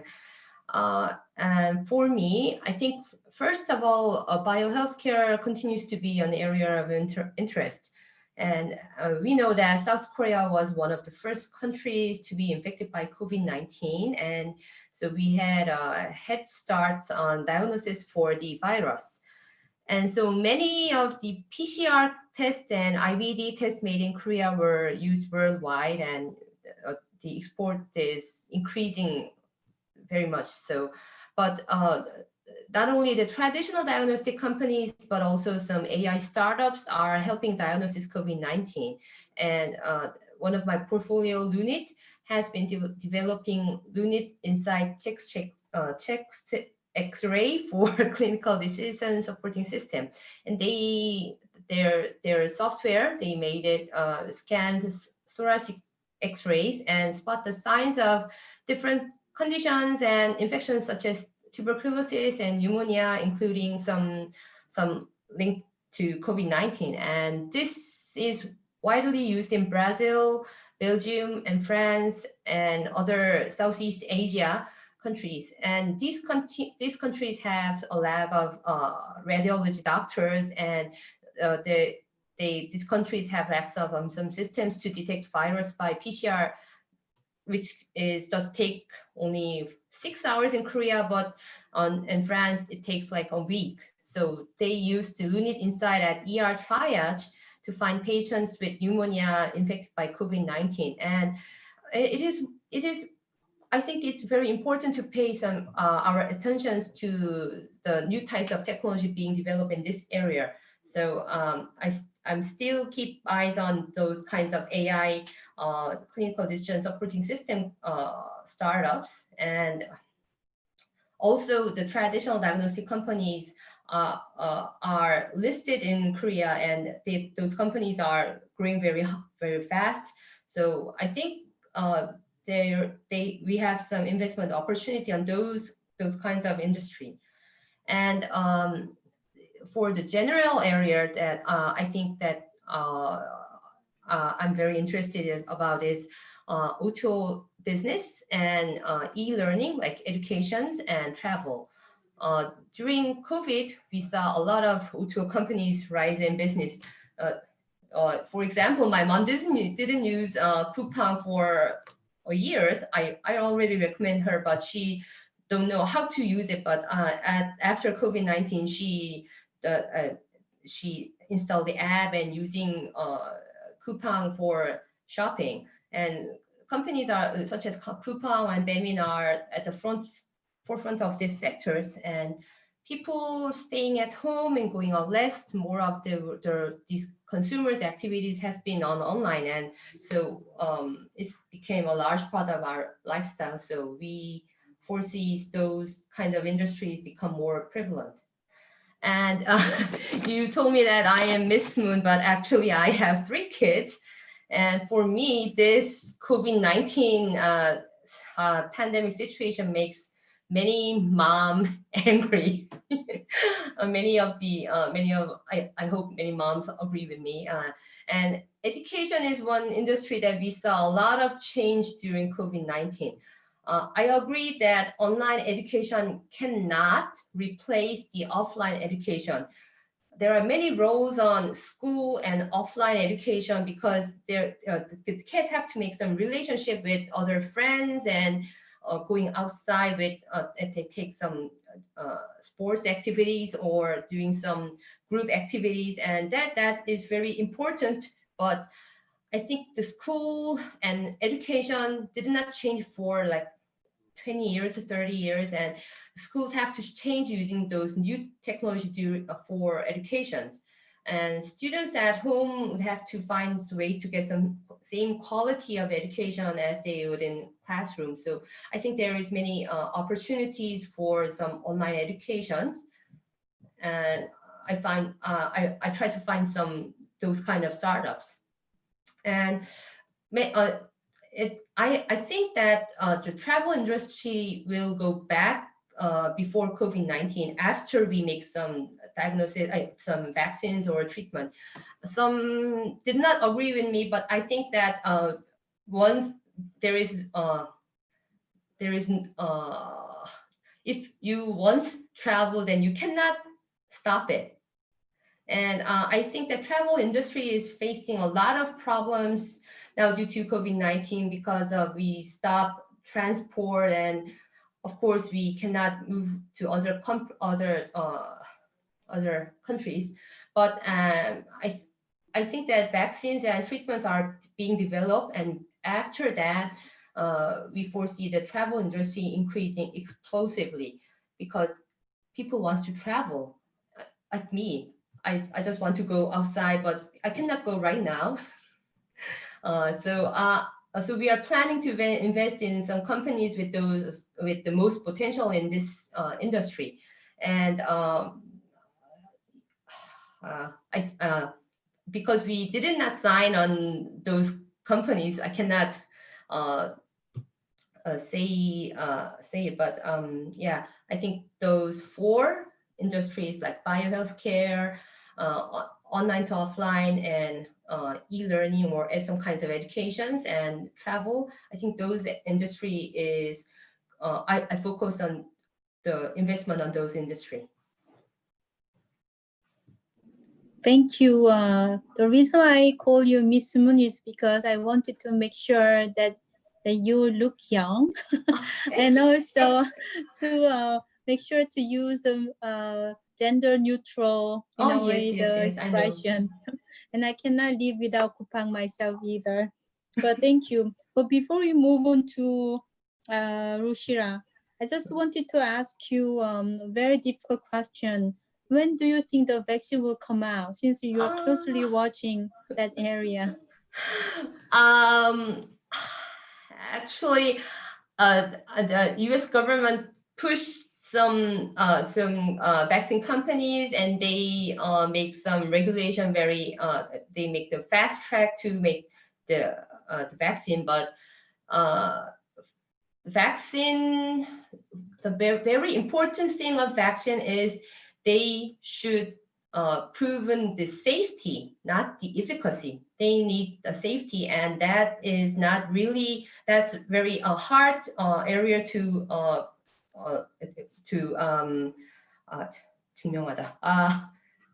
prove. Yeah, and so I think maybe less than more than 2 or 3 years, I think. Yeah, it's a very conservative view, but I think it takes 2 or 3 years.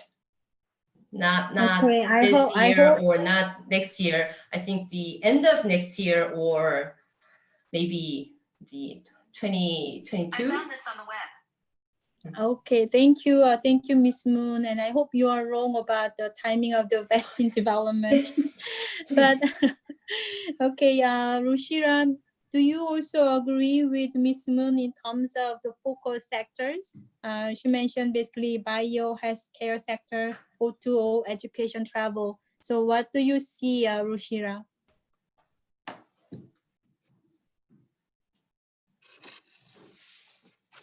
Sorry, I was saying we do agree on some of them, not all of them. We are also very bullish on healthcare. What we've seen through COVID-19 is that people did not want to walk into a hospital. They didn't want to walk into a pharmacy because they were so afraid of getting infected. There were also curfews and lockdowns in many countries and cities. That made the case for e-pharmacy businesses, online teleconsultation businesses. So digital health platforms is something we really like. We have the leading digital health platform in India in our portfolio, and they saw an increase in people calling in for medications or putting medicine orders online. A lot of these companies also have feet on street that can go home for home sample collections. People do not want to come into a lab. So digital services around healthcare is an area that we have invested in and will continue to focus on. The other area I like is genomics, because a lot of what we've seen through the occurrence of one pandemic and then the global fear it has created for future pandemics is that we really need to understand these organisms that attack the human race, right? What are they made up of, and why are certain demographic and genomic types able to respond better to it than others? You know, I am comforted to say that the fatality rate in India, as well as the recovery rate in India, is way better than it is in some of the other developed markets. And there is a lot of good research going on whether that has something to do with the Indian genome type. And research and analysis of that nature can help future drug discovery and preparedness for such kind of epidemics in the future. So we are looking at genomics as another area. I agree on online education, the fact that offline will always have a role to play.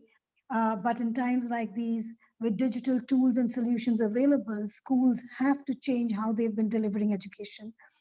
And the last area that I would add there is enterprise tech. We're all doing this remotely today. In the old world, we would have been in some hotel in a live conference. Almost every conference that I'm speaking at this year is online. What does that tell us? Businesses have to change the way they work. I used to attend board meetings in person. Now I do them on WebEx. We have run entire funding rounds just through WebEx and MS Teams calls.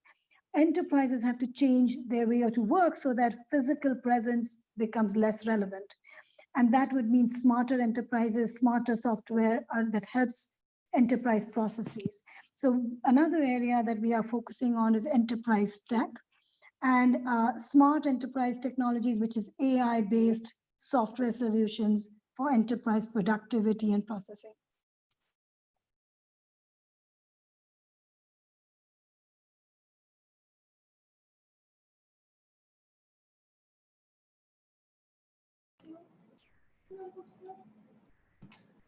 Janice? Mute. Okay. Sorry, I was on mute. So Ruchira, while you are there, I'd like to ask one question. Since COVID-19, has there been any material change in your strategy, basically IFC's strategy for our portfolio management? You briefly talked about it earlier on, but I'd like to ask if you foresee, if you have experienced any notable changes. Thanks. Absolutely. So I think we touched on some of the aspects early on. To add to that, what we've started doing is keeping a very, very close eye on profitability. As I was saying earlier, we saw a lot of companies see sudden strains on their top line. And while they were able to cut costs very quickly, they were able to conserve some cash. We realized that having a clear path to profitability becomes very, very important, because you don't know when some of these bad events hit you. So as a portfolio management strategy with all our portfolio companies, we are taking a very, very strict line to cash conservation and a path to profitability, good unit economics. If you don't have it today, show us how you get there, and helping them get there as fast as possible. The earlier mindset of growth at all costs has gone from the system. Actually, the ecosystem has itself changed. And there are very few investors who will say, here's the money, go grow at all costs. People are all saying, okay, grow, but build viable, sustainable businesses. The other change in strategy is keeping a close eye on who's performing well versus not, and preparing for exits proactively and early. So if we find that some businesses are not going to be able to reach the next level, let's not wait till they deteriorate. Let's find good options for them while those good options exist. Perhaps it's a merger with another partner that can make them stronger. Perhaps it's bringing a strategic investor in that can make them stronger. So we are constantly working with these companies and saying, okay, either you can build a very strong, sustainable business independently, or if you cannot, let's discover that early so that there's still value preservation for investors and for the founders, and all their hard work does not go to waste. Find the right partner for them in a timely manner. And for that, we need to keep a close eye on performance. Excellent. Thank you very much. So we are heading to the last question. One final question for all the speakers. What are your outlooks and future strategies? I think, Ruchira, you already touched upon the future strategy for VCs, but I'd like to hear from also others that you'd like to share with the startups or entrepreneurs or other VCs who are going through these uncertain times. So let me invite Mr. Kim from D.CAMP first.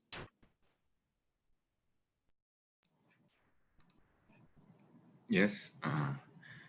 As a long investor from seed to pre-Series A stage, we would not change our investment strategy much. We still believe that if entrepreneurs are energetic and passionate to their vision, they will succeed. So rather than being cautious and conservative, we will invest in startups more actively and massively. In the meantime, we will see the impact of COVID-19 as well. Actually, some sectors getting positive impact from COVID-19. So if a startup is rapidly growing, we will check whether it gets short-term benefits from COVID-19 or not before making investment decision.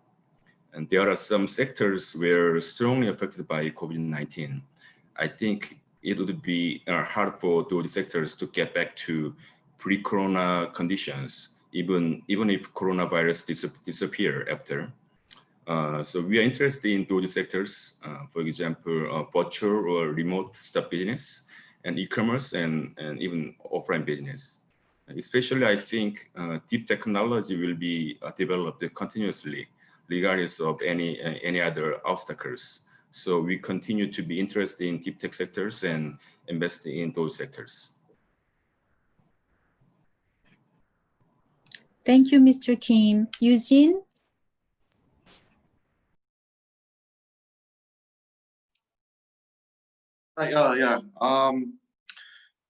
Obviously, it seems COVID-19 is not going to go away anytime soon. And so, I mean, something that we're going to have to kind of deal with going forward. I mean, for SparkLabs, we're going to continue our accelerator program and continue to invest. We've actually done investments during these times and have slept in and invested in certain teams already. And so we will continue to going forward. I think what I see is, I think what COVID-19 has done is it's kind of all of a sudden forced businesses to see what it's like to be 100% off online. And if you're ready for it, it kind of exposed that very clearly, right? And if in those businesses was really heavily relying on offline, I think you're going to see a lot of companies, bigger companies, also startups, go bankrupt, right, or go. And I think we're seeing this. We've seen the Neiman Marcus, Forever 21 recently. They're all kind of filing for bankruptcy, and so I think this is forcing and changing bigger companies to kind of accelerate their adoption of 40 or adoption of technology to kind of go 100% digital and digital transform their business. And I think that this is also going to provide opportunity for startups because they're going to be wanting to move fast, right? And they probably want to move with startups in order to do that. So I think going forward, I think there's opportunity for startups to get maybe more strategic investments and work with larger companies in order to maybe survive during these times of uncertainty. Thank you, Ms. Moon.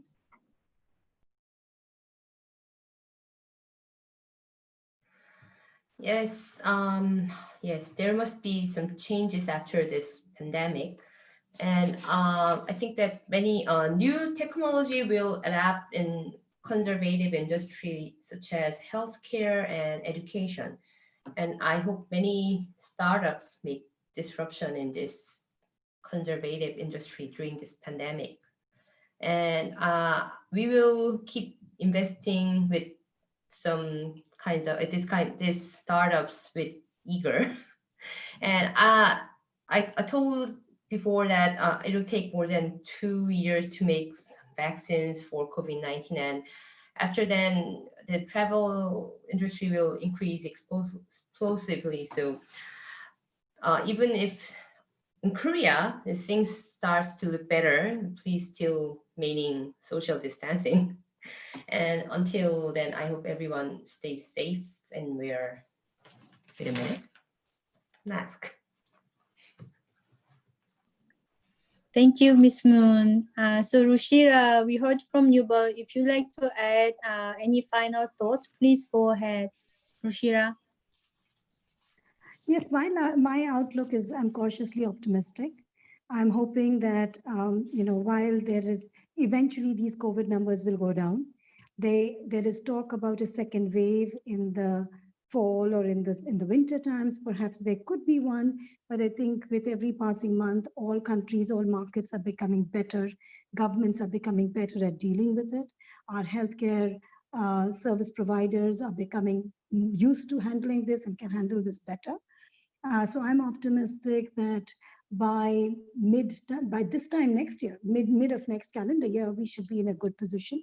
This will eventually pass. The world will go back to being the lovely place we all used to know.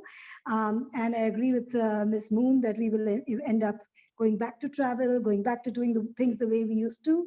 Hopefully, we'll all be safer and healthier at that time because we may have the right drugs in place and we will know how to maintain a healthy lifestyle so we have a strong immunity. Thank you. Thank you, everyone. Serum, we have about 3 minutes. Janice, you are on mute right now, so I cannot hear. Can you hear me? Okay, Yeah. so we have about 3 minutes. So I wonder if there are any questions that we received from the audience.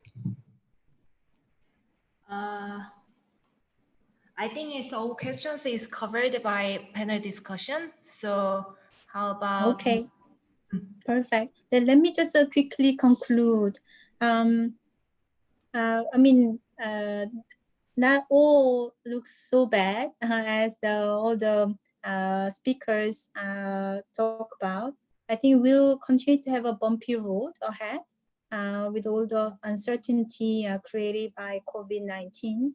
But then what I heard from the speakers, especially Eugene and also Ruchira, I think we need to be, all the startups will need to be focused on fundamentals. So basically reserve the cash for the uncertainty and having a good economics and good business model. And if you are not having a viable, sustainable business model, from early on. And if you see the good value proposition and try to identify strategic partners at the right timing. So with that, I'd like to thank all the speakers and also D.CAMP and others for organizing today's event. Thank you. Over to you, Serum. Thank you all our panelists and dear Janice, wonderfully moderating the session. I think the final session is what you are looking for to the most, like I did. 3 startups I will introduce are now facing the challenges and quickly creating solutions with their own strategies. And I will invite 3 startups right now.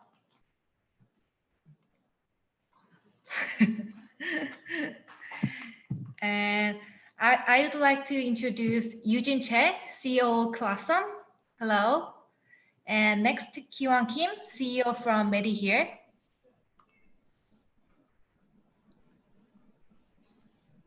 Hello.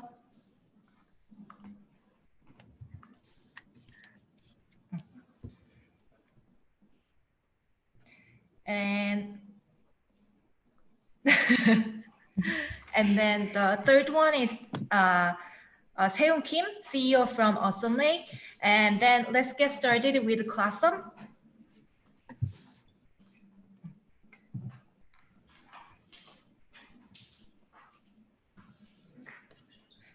Can you hear me well? Yeah, good. Okay, good. Hello, my name is Eugene Choi. I'm a CEO and co-founder of interactive learning platform Classum. First, I would like to thank D.CAMP for giving me this opportunity to partake in the webinar. We are very pleased and honored. Today, I would like to talk about a lesson from COVID-19, Classum, and the future of education. So COVID-19 has impacted our society enormously, especially in the education community. Just within South Korea, over 100 universities has shifted to remote learning. All K-12 schools have shifted to remote learning, and millions of students have been affected by it. So it actually reshaped the way we learn and teach. And even preparing for offline classes for next semester, it reshaped the physical appearance of the classes. Before the coronavirus, the trend of education was very different. We were looking for VR and AR that gives more tangible knowledge to students.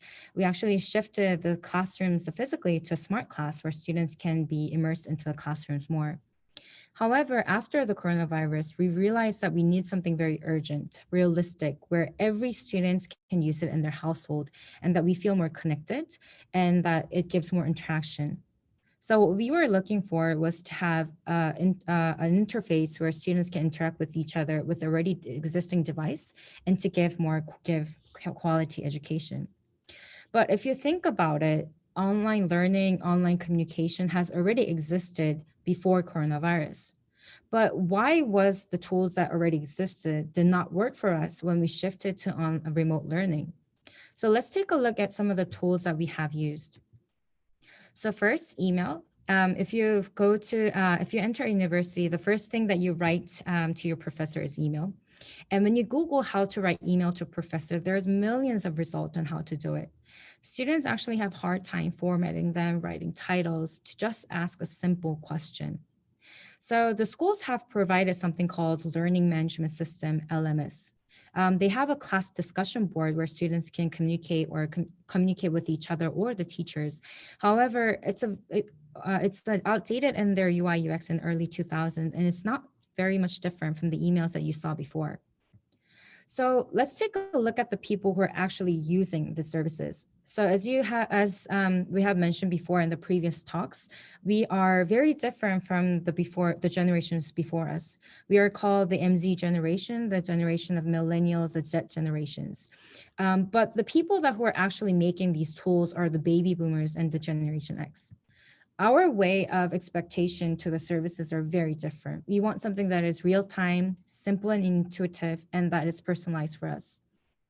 So what if I tell you that there is a platform where 94% of the students actually said that it enhanced their studies?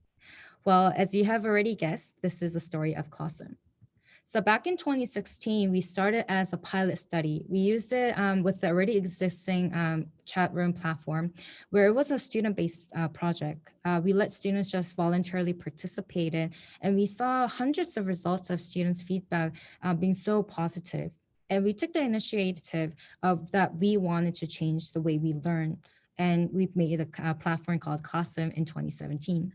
So we came up with the iOS, Android, and web service in about 8 months, and we implemented into KAIS, our school and computer science department. At that year, we focused on breaking down the physical and emotional barrier of the students. And with the feedback in 2018, we officially launched our service.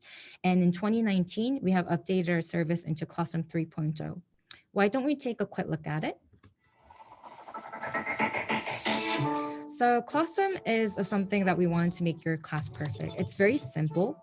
You can ask questions, join, and receive an answer as well.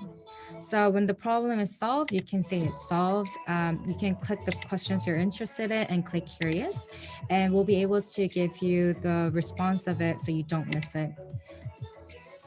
Also, many types of questions exist in classes. It's a graphic, essay, equation, and even programming. And this is all possible on Classroom. Also, for perfect classes, we wanted to create different features like note-taking, notice, survey, and feedback. And with these all together, you can actually see a class insight into our analytics page by the class and all the students individually. Also, for the millennials, we like to take us outside the classrooms, and we create an app where students can interact with each other. So with this Classroom 3.0, starting from February, we actually gave our premium version for free for educational institutions that were affected by the coronavirus, and we wanted to help them to bring better education in this world.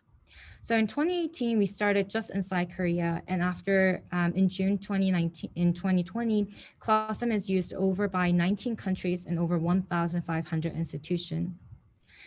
Classroom was introduced in Tech in Asia, Singapore, Verdict UK, Asian Times, Hong Kong, as well as a leading education startup that fights a battle against COVID-19 inside Korea.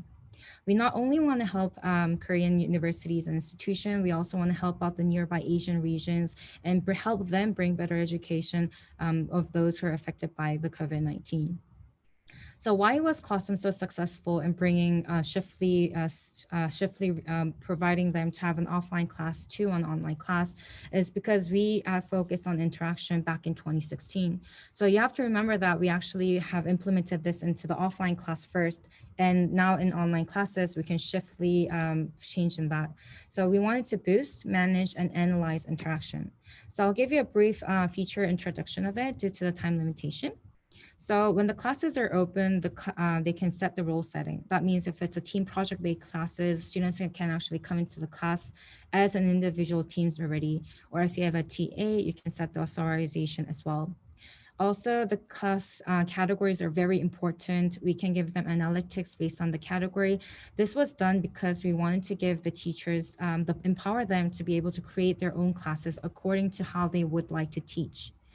Also, when they write a notice, they can filter them out by each category. Also, the notices when they go and click in, you can actually re-notify to the students and see if they have read or not, giving them more manageable classes. Also, since all the chat rooms are having there with the notices, we can reduce the redundant questions. As I have talked before, we give them overall statistic of insights of the classes and as well as individual students as well. In order to boost interaction, we kind of changed the way we ask questions. There is no title, students can ask questions, they can use equations, they can use code blocks as well. Once the class is open up there, students can communicate by chat base. They can clap for each other, they can say they're curious, they can like each other's questions. Also, they can give answers to them, each other anonymously as well. We thought that the teachers also needed the time to ask questions. Instead of getting a class evaluation by end of the semester, they can ask students their questions whenever they wish to. And once the feedback is updated, we give them an individual chat room base where they can talk to their students rather than getting a one-way survey feedback. So with this, over 480 questions are raised per semester in Classroom. 30% of the questions are solved by students themselves, and 90% of them want to use it again. So this tells you that Classroom can be used in offline and online together, which can increase the blended learning aspect of it, which was very highlighted after the coronavirus hit. Of course, technology is important in this aspect, but also we need to focus that this needs to have a feedback, motivation, engagement, and personalized in order for students to have a quality education they need. So Classroom can be prepared, can give you these aspects with the technology as well. In the near future, Classroom is trying to implement an AITA, giving them a real-time response, reduce redundant question, encourage students to have an in-depth question as well. Also, we want to give out supplementary textbook for those who need quality education and be able to give them a personalized study guides as well. So why don't you unleash your full potential with Classroom today? Thank you. Thank you for your presentation, Eugene. Let's move to Mehdi here. Okay, I will invite Kiwan Kim.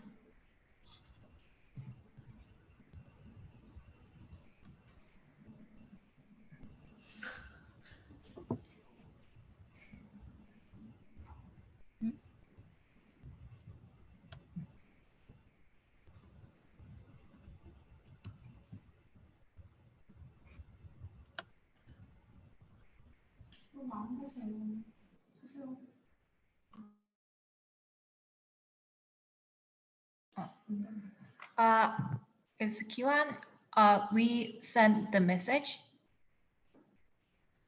You can see some pop-up message. Okay. Okay.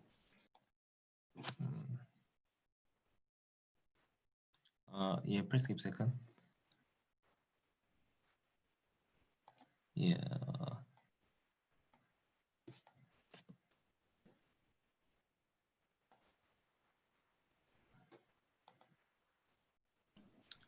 Yeah. Is it okay? Everything is okay. Yeah. Please give a second. Yeah. Hello everyone, I'm Kiwan Kim and CEO at Med here. Thank you for giving me the opportunity to talk about our telehealth business. First of all, I prepared a short video about Medicare membership service. We provide unlimited virtual primary care service to patients in the USA and Korea with a chat and video call.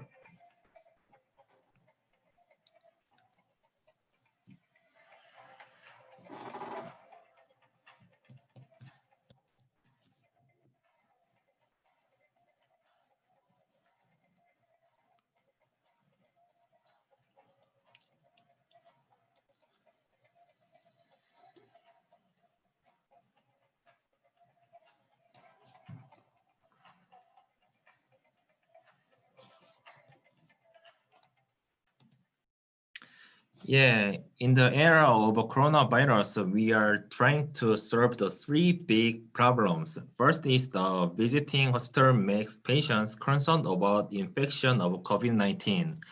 And then second one is patients want to online doctors with whom they can contact anytime and anywhere. And last one is hospital visits have decreased, and also doctors are anxious about the odds of getting infected about coronavirus.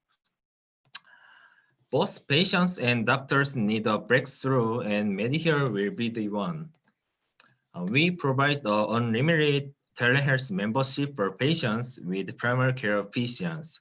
Our first target users are the USA immigrants, international students, and Korean Americans who expense expensive medical costs. And the second target users are domestic patients. Medicare, I said again, provides the virtual primary care membership with Medicare contracted doctors without any additional charge. And Medicare provides a telehealth membership with USA board certificated family medicine specialist. Patients can quickly and easily chat with an online doctor within 10 minutes in Medicare membership program. And then patients can more accurate treatments through video call with primary care physicians. Now Medicare uses the AI technology to increase the efficiency of telehealth. First, the AI chatbot provides an in-depth medical examination of a patient's disease, which can decrease doctor input time second. The second one is doctor support AI. It is helps the telehealth procedures by learning about the patient's past medical records. We have two AI technology for differentiation about telehealth market. So our membership is providing the individual virtual primary care vision. We cover the primary care, e-prescriptions, and medical certificates. We provide the values we propose to customers are treatment of mild disease, chronic disease, and early detection of severe disease. The expected effects will be decrease the mortality rate by 90% and reduce the medical expense by 33%. Now we serve the, as I mentioned, visiting the hospital make patients concerned about infection of COVID-19, and we will serve about then using our Medicare membership platform with the primary care physicians. As you can see this slide, our future plan and partnership. We are cooperating with a lot of companies and hospitals such as Mastercard, KT, Samsung SD, and etc. Many here we are planning and want to enter the emerging market by providing the Medicare telehealth membership service to the World Bank and IFC's companies customers.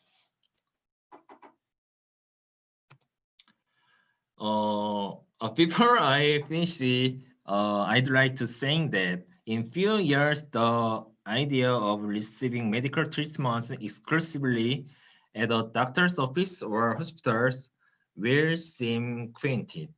I'd like to finish by thanking you all for the attention, and thank you. Thank you, Kiwan. I will invite next and final speaker, Hoon Kim, CEO from Awesome Ray.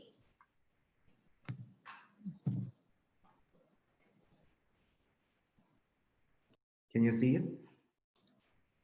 Yeah, everything is good. Yeah. 안녕하세요. 大家好. Good afternoon, ladies and gentlemen. I'm Hoon Kim, founder and CEO of Awesome Ray. We provide a solution to manage, control, and optimize the indoor air quality with our own awesome X-ray technology. Fine dust, aka particulate matter, PM, and coronavirus changes our daily lives. Do you have any solutions? Mask? Wearing masks seems to be the answer, but actually, it doesn't solve the problem. A mask prevents fine dust and virus, but how about your office and your home, kitchen, and bedroom? Fine dust, bacteria, and virus is everywhere, but we cannot cover everything with a mask or filters. They capture the fine dust and virus, not remove them. It is not sustainable. Now we have more masks than jellyfish in the oceans. Moreover, filter cannot be installed in the building. Last month, Korean government announced the Green New Deal and green remodeling to manage and control, optimize the indoor environments with $0.2 billion size budget. Awesome Ray can remove the fine dust, bacteria and virus permanently. And we will lead this green remodeling movement in Korea. Green building so far has been focused on energy efficiency, but after COVID-19 pandemic, it started to concern about indoor air quality. You can also see the demands of the indoor air quality management from the market. We call it wellness value add. Actually, it is growing way faster than we expected. Now we are discussing strategic partnership with major asset management corporates. Air purifier market size is $3 billion in Korea, and green remodeling and wellness value add expect to be double in the current market size. Our solution does not require extra building construction process. It can directly attach into the existing HVAC, that is heating, ventilation, and air conditioning system in the building, like this. AwesomeRay is tech startup of young and professional experts in material and parts and equipment industry. I would love to explain about the detailed information, how our technology and product manage, control, and optimize the indoor air quality. It's a little bit difficult. Feel free to contact me after the presentation.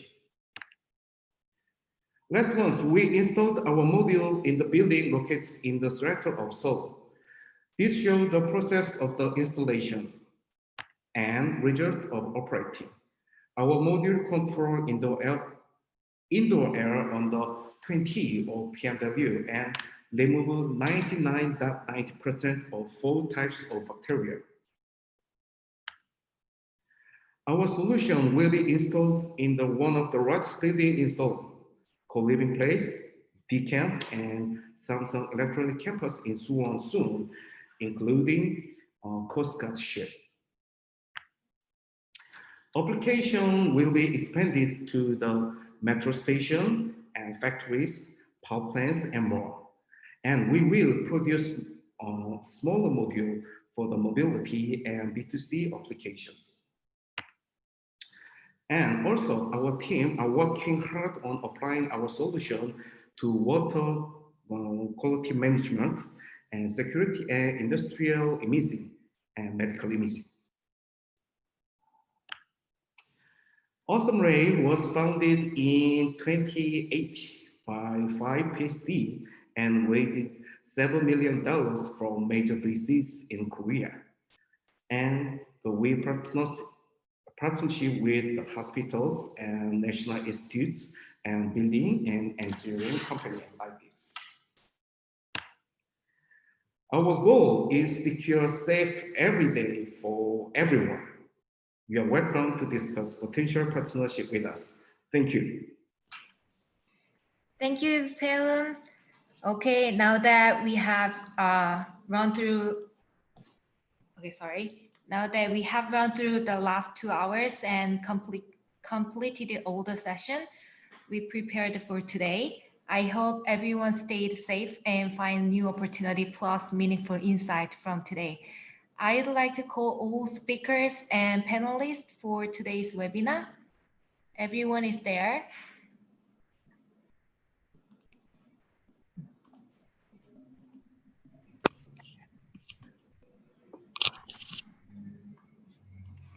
Okay. Okay, and then everyone here except for Hong-il Kim, where is I'm here. I'm here. Don't worry. I'm here. Okay, sincerely, I appreciate for your participation. Thank you all again. And shall we say thank you and goodbye for audience for today? Thank you. Thank you. Bye-bye. Bye-bye. 소소장님 Thank you. 감사합니다. Bye. Stay safe. 유 대표님 Bye. 감사합니다. Thank you, D.CAMP and 네. Mr. Mongil Thank for inviting the you. World Bank. Thank you. Thank you. Bye-bye. Bye-bye.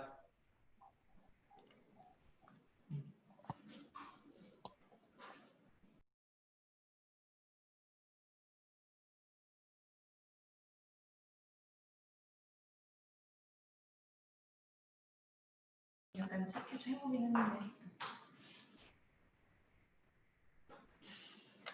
네, today's webinar is over. So you can repeat the video by YouTube channel. You can search for D.CAMP in YouTube channel. Thank you all.